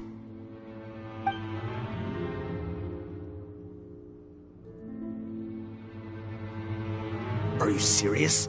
You're telling us that within a day, our faces are going to rot like yours? Fontanian physiology changed dramatically after that great flood, and it's not as compatible with this face-changing solution as before. The side effects are as you can see. Why didn't you say anything before we all used it? Look, my plan got you all out of prison, didn't it? You'd have much bigger problems to worry about right now if the Marechaussee Phantom found out about your other crimes. Consider an ugly mug getting off lightly. Ugh. You're just lucky we didn't leave you in there after you disappeared on us with no warning. We only let it slide because we're former partners. And now you have the gall to pull a stunt like this? Partners? Make no mistake, each of us is only looking out for himself. If you place too much trust in others, well, I'm afraid that's your problem. You hid things from me too. Remember how you each had a spare potion? You kept quiet about it until we planned the prison break? Oh, and you didn't have a secret spare? Then do you want to explain how you melted your face off before all this? Guys, that's enough. Calm down. It is what it is. Arguing won't change anything. What's the plan, Parton? I'm assuming you brought us here for a reason? There is no plan. We followed him here on the promise of more juice, but it turns out there ain't a drop here. Besides, what does it matter now anyway? He already said, even if we did get our hands on more of that stuff, switching faces again solves nothing. They're still gonna melt off eventually. I said enough arguing! Parton, tell us the plan. The most practical solution is to continue using the potion. Keep switching to a new face before the ulcers can start forming. Are you kidding me? This stuff was hard enough to get a hold of even when we had a supply. Now you're asking us to use it like skin lotion, after the flood all but wiped the supply out? Well, there is another option. But you'll have to make a deal with me first. Okay, now we're talking. What's the deal? I have a document I took from that researcher that details how to make a replacement. Just give me one bottle of the undiluted fluid, and I'll get to work. What's the problem? I thought you always kept reserves. Or do you really just have one spare bottle each? What do you think? That we were shipping them into the fortress of Meripede by the basket load? Well then, say hello to never showing your marred faces in public again. Ugh, I've heard enough! Get him! Let's see if that document even exists! Freeze! Marechaussee Phantom! What? Who let them in? Officer Morgan, before anything else, please find out Rawat's status. Rawat? I don't see him. Hand over the hostage now, if you want any chance of avoiding an extension to your sentences.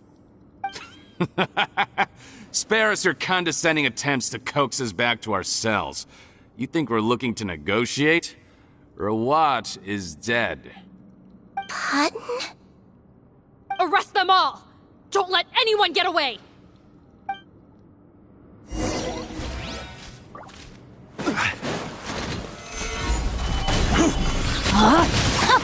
Rain outlines your fate.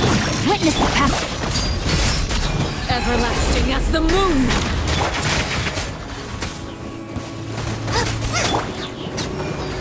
Wibbly wobbly! Don't be nervous! Just relax! This is order! Stabilize! Overruled! This is where you fall. No, my sword! Let me read you a verse. Booba, get them!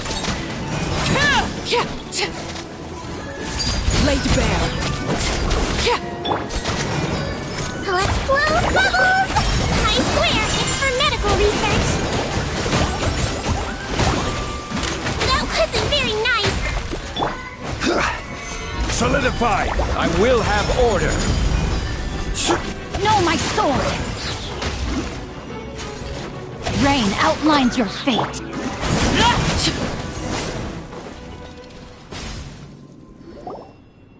Huh. Gotta say, I never expected to see the head nurse in combat. Some patients respond better to a more aggressive treatment plan. Did we get everyone? Captain, we finished the head count. Potten's missing. Over there! The door's closing!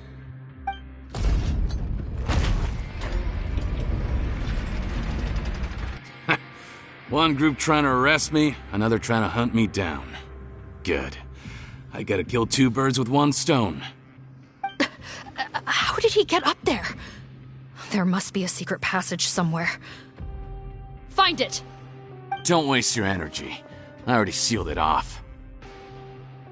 How naive. We have more people outside. If we're not back out by the agreed time, they'll come to our rescue. Well then, you'd better hope they get here in time.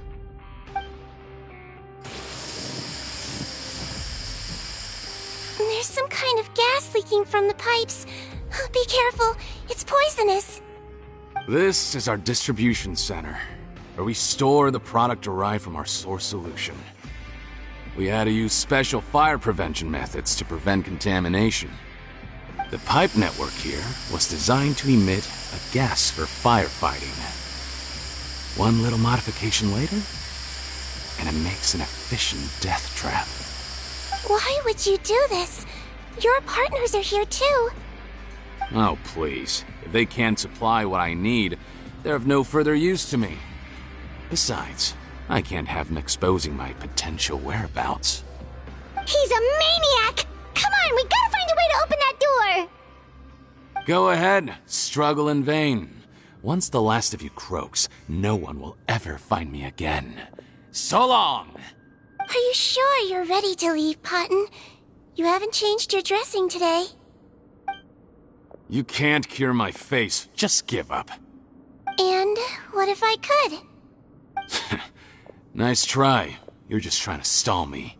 Don't you worry about me. I'll find a way to cure my face once I get out of here. Oh, I doubt it.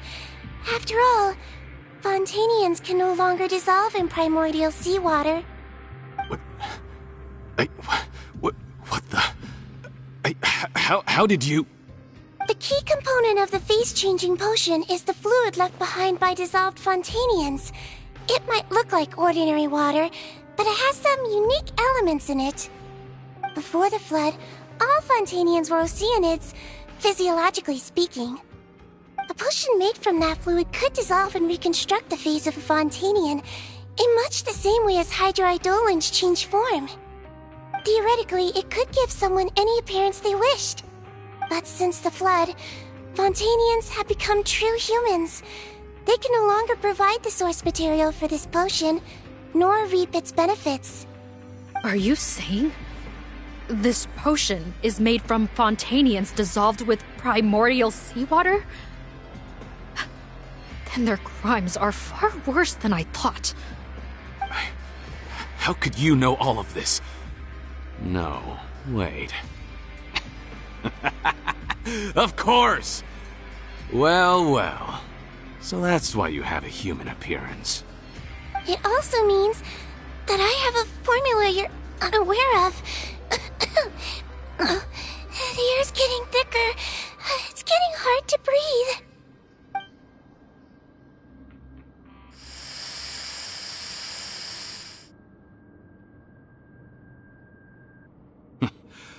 I might get to make a deal today after all. Alright, keep talking. How do you intend to give me the formula? Oh, it's not a formula, but a finished product. I have a bottle of it right here. What?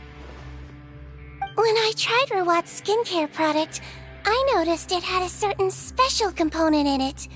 So I had my friends gather some other ingredients for me, and sure enough, a little experimenting later, I'd produced the potion. I'm guessing his skincare lotion contains the fruits of your joint research? Huh. Impressive guesswork. Yeah, we were a supplier for some of the raw ingredients. But it only contains a tiny amount of the active ingredient. The effect is minuscule compared to the undiluted fluid. Well, I found a way to reverse the dilution process. giving the skincare lotion a similar effect to the fluid it is derived from. That's impossible. If I tell you some of the ingredients, I think you can figure it out. First, you need to combine tainted hydrophantasm tissue with transoceanic pearls at a ratio of around 3 to 7. Tainted hydrophantasms and transoceanic pearls. I see. Can't believe I never thought of that. So, can we make a deal? Sounds good to me. There's a delivery pipeline beneath this window. Drop the potion in, and I'll release you all. Nope, not trusting you that easily. You're like those naughty kids who try to hide their illness. Open the sluice gate first, then I'll hand you the potion. Even if you're not bluffing, your potion won't cure my face permanently. You really think you have any leverage here? I'm not closing the valve this time. Clock's ticking. Fine, then I'll just stand here with the potion in my hand. And when I faint from the poison, I'll drop it and it'll be destroyed. No.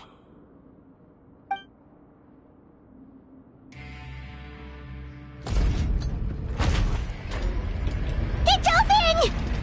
Disable that sluice gate! Jam it! Don't let it close again! That's more like it. In that case, a promise is a promise. Head nurse, there's too much poison gas in here. We have to leave, now!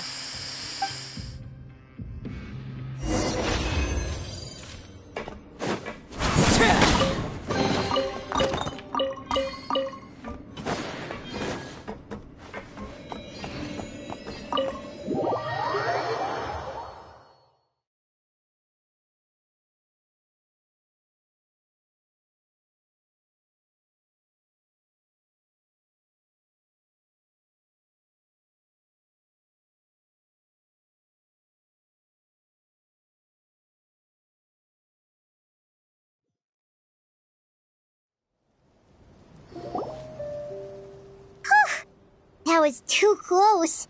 That Potton is a real nasty piece of work. Oh, don't be too quick to sit down. Moving around a little will help relieve the soreness. Same goes for you, Traveler. Oh, but Paimon, you should be fine, right? Flying fast is pretty tiring too, actually. Anyway, that's not important right now. Paimon's still shocked to learn that there's a whole criminal operation going on behind that skincare lotion. Shame I ended up giving the improved version to Potton after finally making it for you. I'll make you some more, I promise. No, please don't. Paimon doesn't want to use that stuff anymore. Still, it was a pretty good job that Paimon wanted to buy some in the first place, huh? It ended up saving everyone's lives. That's gotta count for something. Yeah, Paimon was just kidding. Head nurse, I've done a final head count of our team and the criminals. Everyone's here and doing fine. We're ready to escort the fugitives back to the fortress of Meropide. It's a shame that we didn't find Rawat. At this point, I'm afraid he's probably deceased. What a horrible bunch. Especially that Potton guy. If he had made good on that deal, we'd all be dead because of him. No, we wouldn't. I always keep a whole bunch of antidotes on me for emergencies, and one of them neutralizes that poison gas. We'd have been fine, even if you hadn't opened the gate. What? Then why did you give him the potion? If this is true, I must concur. Sorry to be blunt, but I think you made a bad decision by handing him that bottle. If he changes his appearance and flees Fontaine, it's unlikely that we'll ever find him.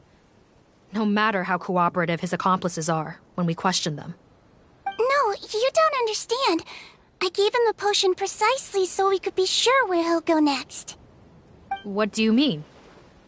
We gotta hurry. She won't last much longer.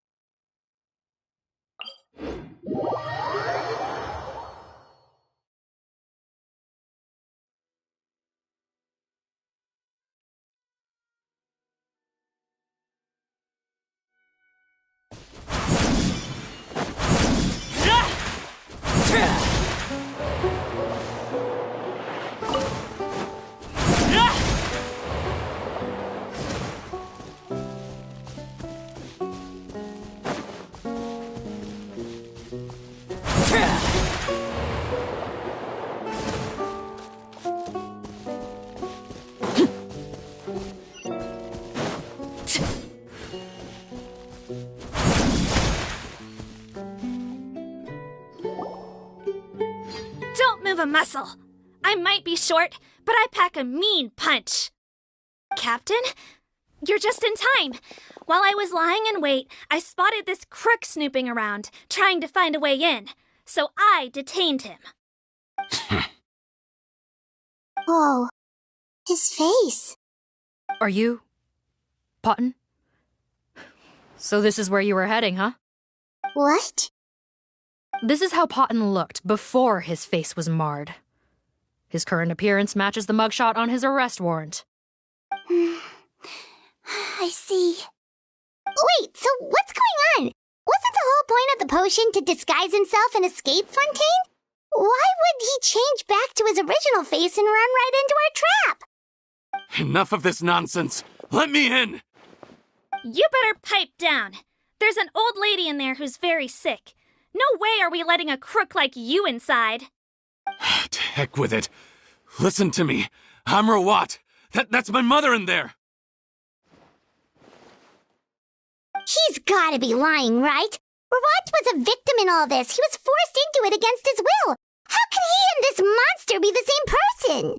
Forced against his will?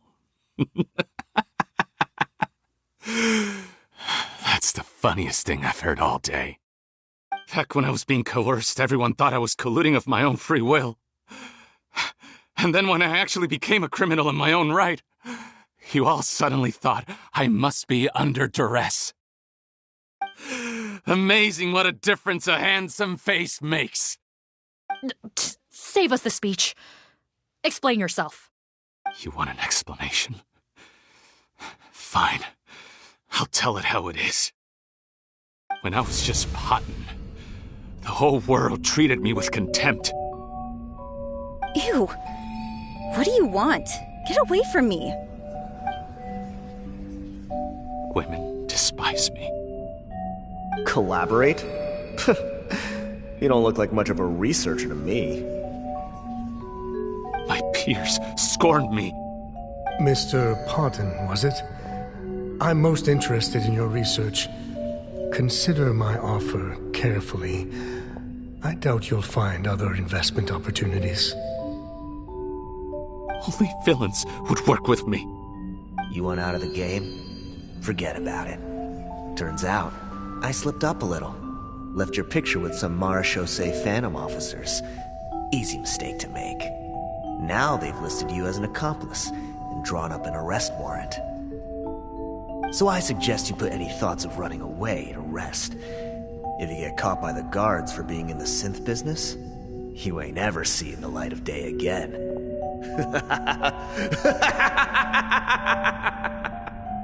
There was no way out for me. Until I could stop being Potton. Mr. Rawat, I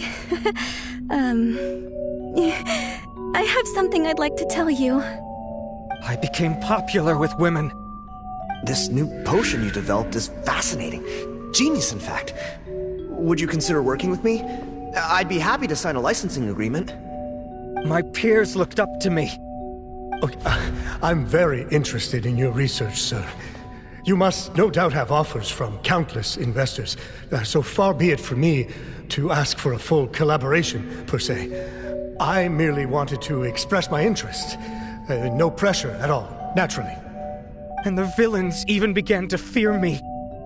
Becoming Rawat showed me what a superficial world we live in. But I did not hold a grudge. After all, this superficiality could be made to work in my favor. Or so I thought. But alas, the world seemed bent on finding a reason to make me despise it. Mother, I'm back. How are you doing? Who are you? I bought the best medicine Mora could buy, but nothing would cure her illness. In the end, I hoped she'd at least be able to see her son one last time before she passed, but when everyone else rejected me, the only person who cared about me was my mother. Then, when I became a rising star in the Fontaine Research Institute, I was unrecognizable to her. I have to let her see me again. Even if it means donning my own wretched, ugly face. Well, is that enough explaining for you? Now do you understand? Let me inside already! Have you ever considered if you'll even be able to look your mother in the eyes after what you've done? You found a way to completely change your identity. You could easily have escaped from them. But no, you chose to keep working with them. Why would I want to give up on such a lucrative business? The profits were dozens of times that of the synth business, and it was all above board. So you kept being a villain just for the money? Villain? By what standard? Is doing evil deeds really what makes someone a villain in your eyes? Or does it all come down to the way they look? None of you saw a villain when I was wearing my other face, did you? You have no right to judge me! You're all just fake people living in a hypocritical world!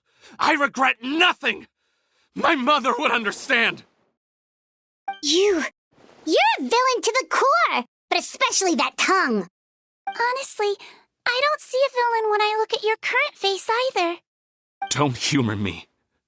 You don't seem surprised by my confession in the least. How long have you known the truth? I didn't know anything for sure until you chose to take that potion bottle and spare our lives.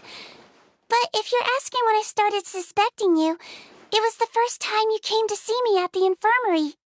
I had to confirm my suspicions. That's why I chose to join this investigation. Are you kidding me? A young, promising researcher and a wretched criminal? What on earth gave you the idea that they could be one and the same person? Well, there were no visual clues. This potion's face-changing effects are very powerful. Even as a Melusine, I couldn't see through the disguise. But I believe I understand humanity a little better than most of my kind. Humans have certain fundamental qualities that do not change with their appearance. Fundamental qualities, huh? So you think you're the one who's seen through me, do you? Most people probably don't know this, but I think I can guess what your deal is. Melusine constitutions are very close to that of water, so it stands to reason that the potion should work on them too. You used it yourself, didn't you? That's why you have a human appearance. Sigewinne? Yes, you're right.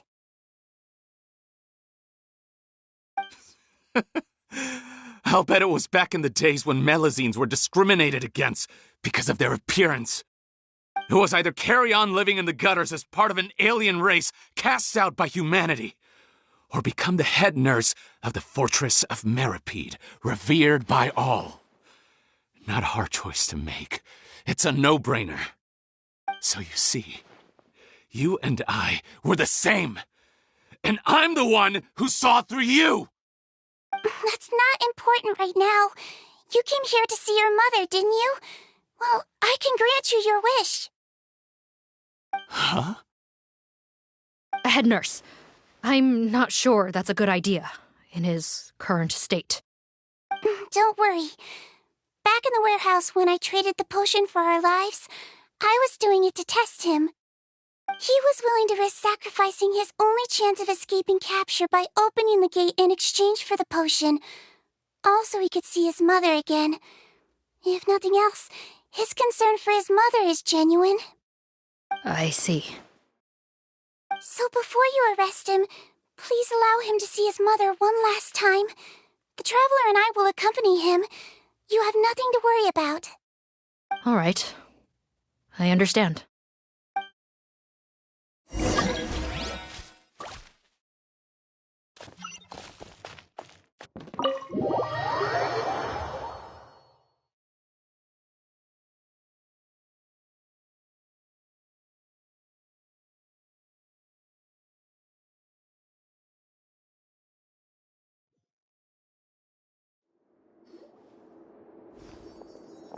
Mom? It's me, Potton, your son.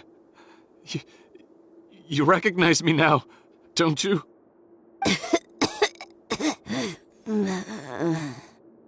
Mom, what's wrong? I'm sorry, but I have some bad news.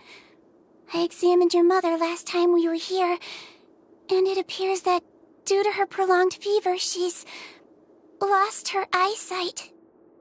What? Your appearance no longer has any bearing on her ability to recognize you.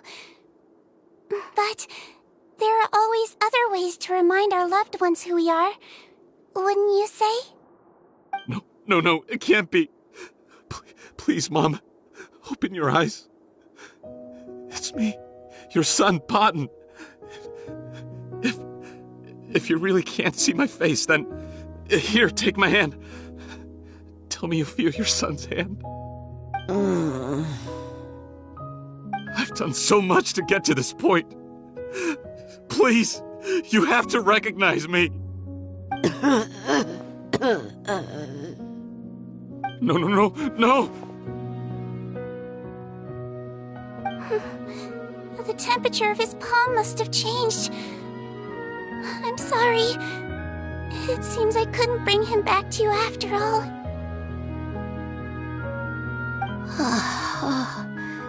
It's you. Thank you.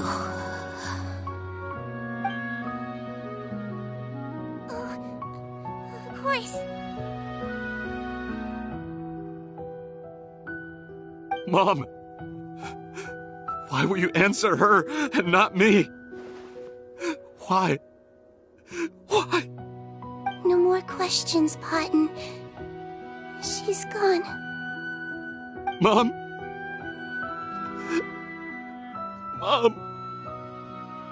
I'm sorry to say this, Potton, but you and I are not the same.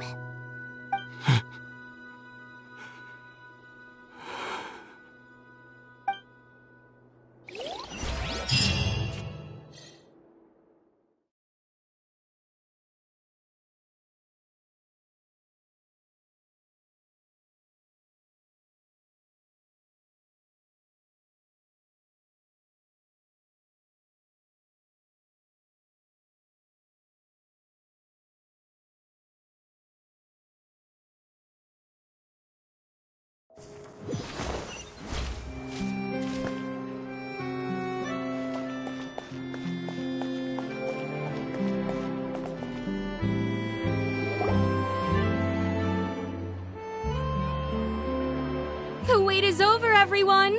The sale of our new skincare product, Romaritime Essence, will now begin. Another skincare promotion! And it's selling as fast as last time. Wonder what people would think if they knew what was in the last batch. Oh, Sigewinne's here too! Hey, Sigewinne! Oh, Traveler Paimon, hello! I hope you two got a good rest yesterday after all your hard work. Of course! Nurse's orders, right? Anyway, are you here to take notes for your next article? Actually, I'm mostly here to help Officer Morgan wrap up yesterday's case. Ah, that reminds Paimon. That stuff sold like crazy, didn't it? Is it gonna cause huge problems? Nope, there's nothing to worry about. Unless modified, Butterfly Dew is an excellent skincare product that's completely safe to use. Besides, officers have already retrieved all Butterfly Dew purchased on the market. Now it's just a matter of disposal. After consulting Monsieur Nervulette, I came up with a way to neutralize any harmful effects, so it'll evaporate naturally without polluting water or soil. Wow, it's Sigewinne to the rescue again!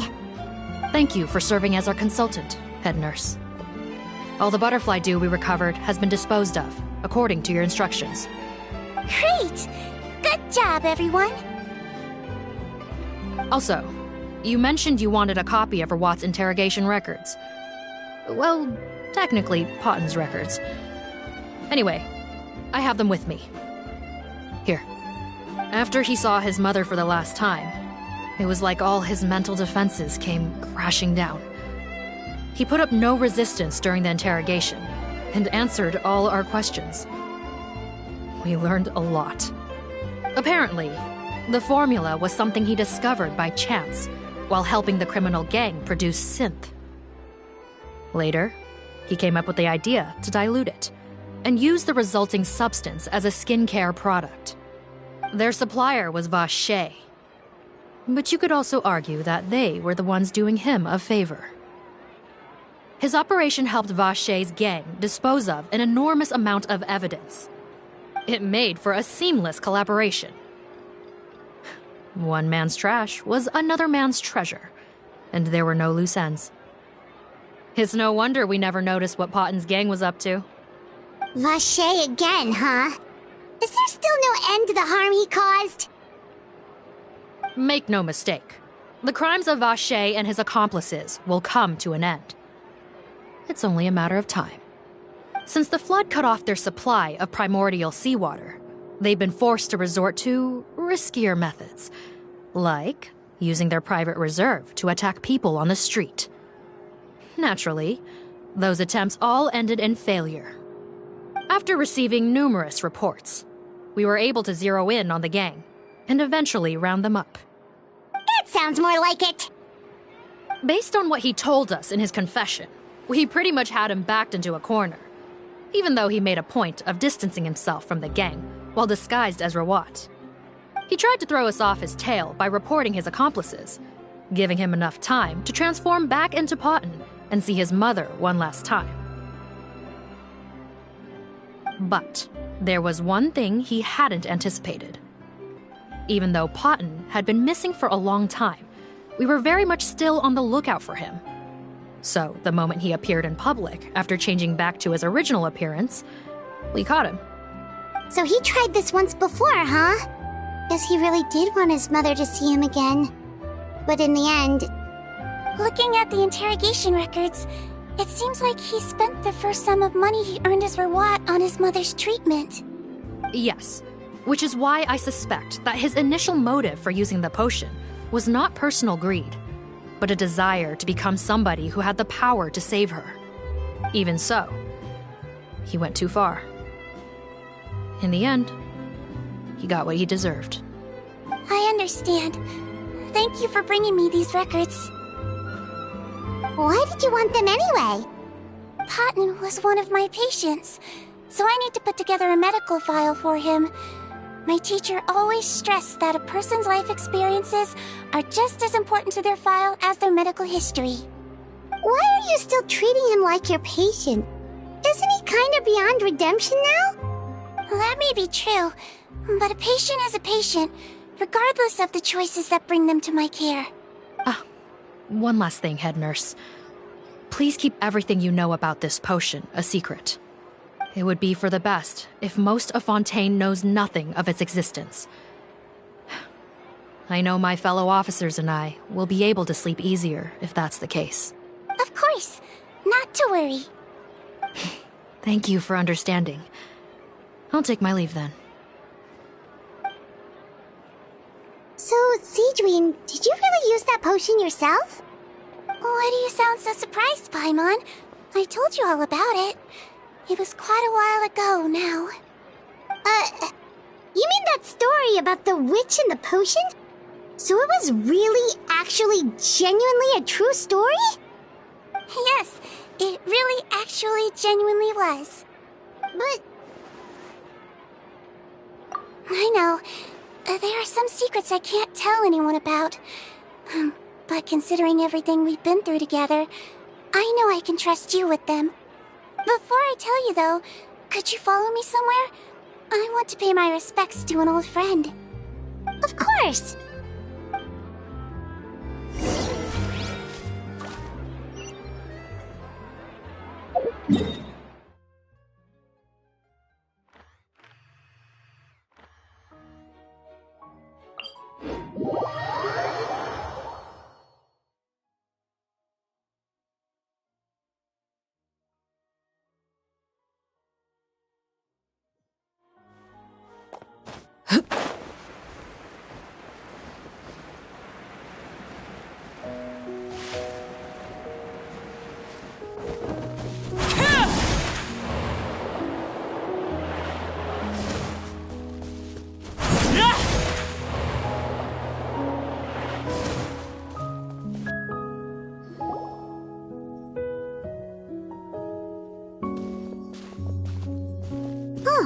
Nervalette and Risley, they're here too!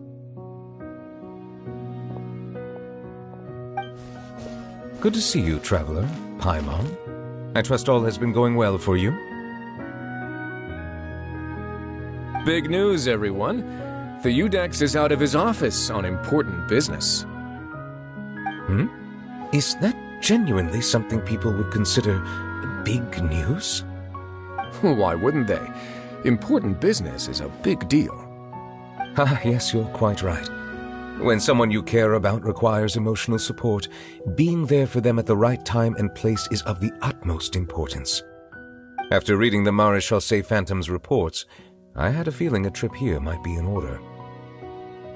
Take note. That, my friends, is how Monsieur Neuvillette shows that he cares. We're both here for the same purpose, actually, to accompany Sigewinne as she pays her respects to her late teacher. So the old friend she mentioned was her teacher then? The witch? Oh, sorry. Paimon didn't mean to be rude. It's only 'cause Sigewinne calls her that all the time, so... I doubt she considers that title to be offensive, Paimon. Don't worry. Indeed. In fact, I believe Sigewinne would take it as a sign of affection. She has spoken of this doctor on many occasions, and it sounds like she was a truly generous individual. In those days, many people harbored prejudices against Melusines. She was the only teacher willing to take Sigewinne on as a student. Wow. It's really nice of you two to be here for Sigewinne. Guess you guys really look out for your younger colleagues, huh? Younger colleague? Well, that might be true for the Udex, but I'm not sure I can say the same.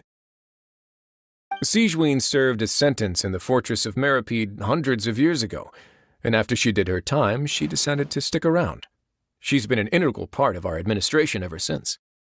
Strictly speaking, the head nurse has been around longer than most people in the fortress, myself included. Pretty sure that makes me the younger colleague. She served a sentence? Yes. Long before I became Udex, there was an ancient law in Fontaine that prohibited any attempt to transform another species into a human.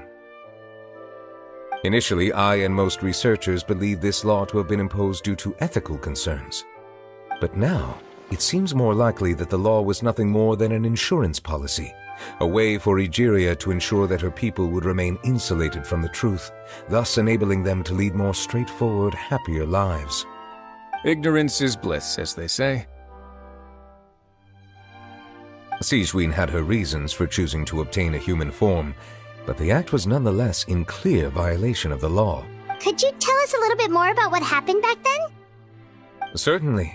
Sigewinne does not object to her close friends learning about her history. In fact, I first learned of it myself because she confessed the truth to me of her own volition.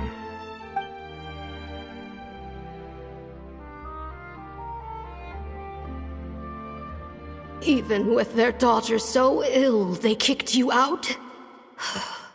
Stubborn as always. And prejudice isn't a disease I can cure either. Shame that I don't have the energy to get over there. You're laughable, you old witch. You want to save everyone in Fontaine, but you can't even save the patient before you.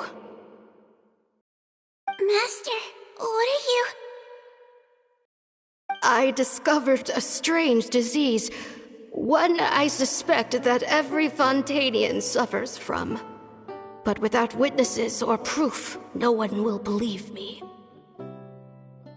I had no choice but to experiment on myself to find a cure, but I hit a wall. And as you can see, it took a wretched toll on me. Then I'll find a cure for you, and then you can go cure her. There's no need. I am beyond saving now. There's nothing you can do. But, Master...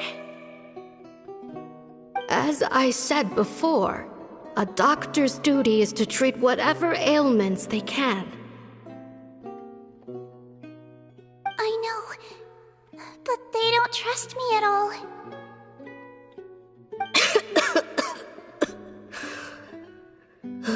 That girl. She's your first ever patient, isn't she? Tell me, What cost are you willing to bear to see her cured? I'll do whatever it takes. Even if it means breaking the law and being punished for it? As long as I don't hurt anyone. Yes.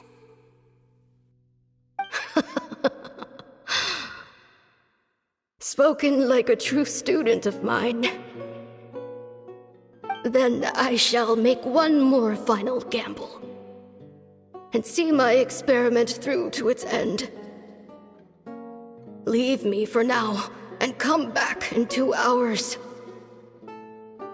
If I am able to work this miracle, then I will have found a way to save all Fontanians, and I shall be able to help you treat that girl.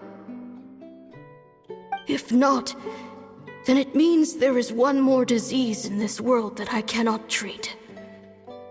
In that case, do not come looking for me. I will leave you a parting gift. An accidental discovery happened upon through my study of this strange disease. It has little use, but it will at least help you cure this one patient you can reach.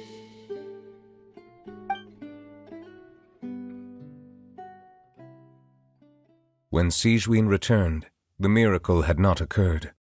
She found a potion bottle and a note on the table. After using the potion as instructed, she gained her current form, breaking Fontaine's law in the process. And after I had confirmed the veracity of the events, I gave my verdict. So that's what happened. I fear Sigewinne only understood the full story after the truth about the dissolution of Fontanians was uncovered.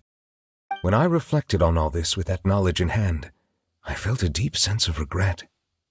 As I use the law to uphold justice, there are times when I cannot help but acknowledge its ruthlessness. After the final details of the events surrounding Sigewinne's transformation came to light, I checked several sources and, thankfully, the legal code does not require Sigewinne to shoulder any additional punishment. Wonder how she feels about all this. Since she invited you here, I imagine she intends to speak of these matters with you, no?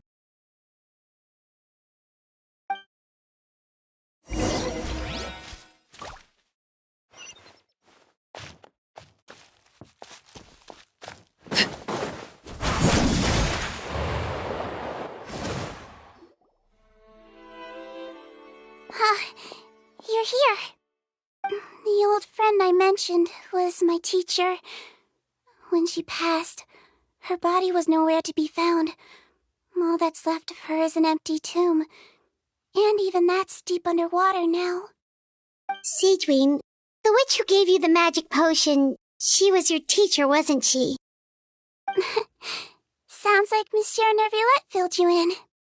After learning the truth, it must have been hard to process, huh? Well, to be honest, after I realized what really happened that night, my first thought was that it kinda made sense. It seemed exactly like the sort of thing she would do. But she was planning to sacrifice herself and never told you. That's just who she was. If lying is what it took to get a kid to take their medicine, then that's what she'd do. Alright, but why did you turn yourself in? I broke the law, simple as that. My teacher made her choice, and I made mine. True.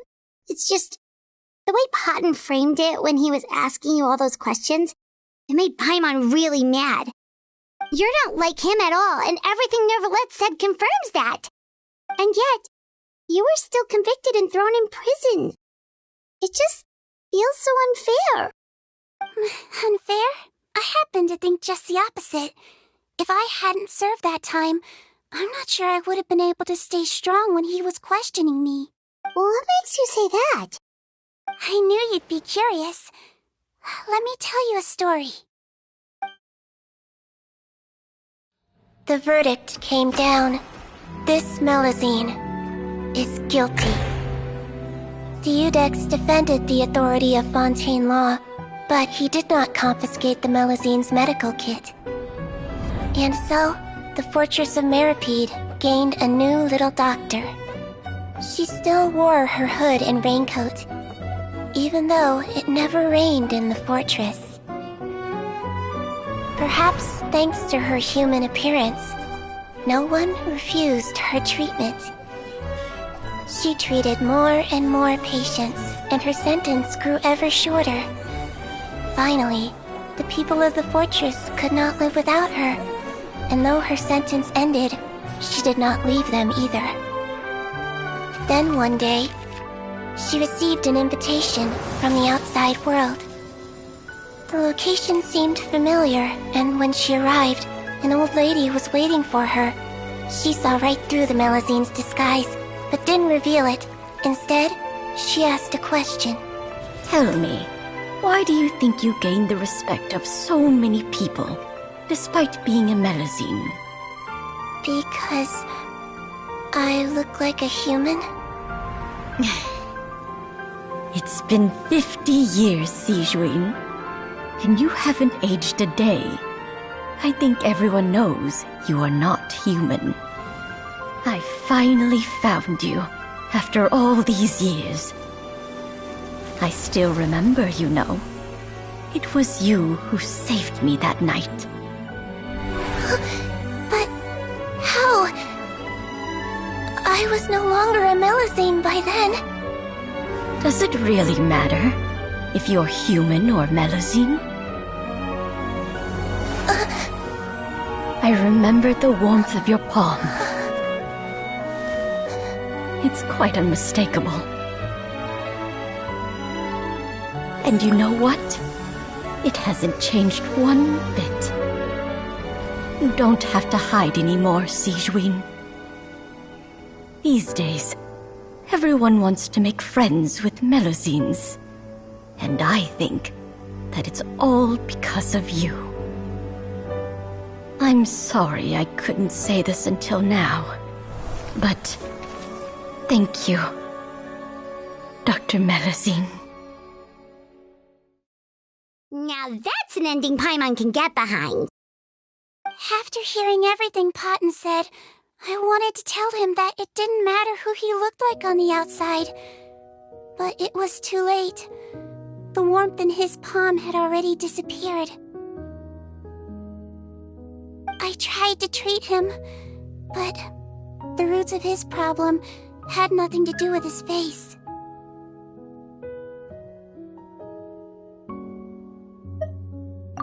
I understand.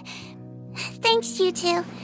I appreciate you being here for me while I talk this through. Oh, it's nothing. Our pleasure. Oh, there's one more reason I invited you here. It's about time I finally give you what I promised.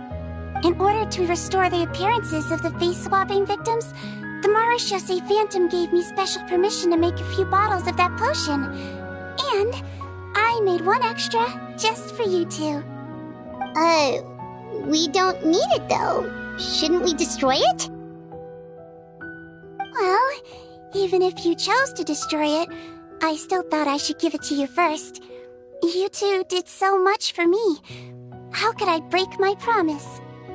Well, fair enough, but anyway, Paimon's definitely not interested in this stuff anymore. Still, if this is the very last bottle in all of Teyvat, getting rid of it would feel like kind of a waste. Maybe we can give it a special meaning somehow. Oh! Paimon's got it! Melazine physiology wasn't affected by the Great Flood, right? So that means the potion should have a permanent effect on you. In that case, what do you say, Sigewinne? Ever thought about transforming back to the way you used to look? After all, from a Melazine point of view, Paimon bets Melazines look the cutest of all. Paimon, after everything, do you really think it matters whether I'm Melazine or a human? Well, what was Paimon thinking? You made up your mind a long time ago. Yeah, let's just destroy this thing. Leave it to me.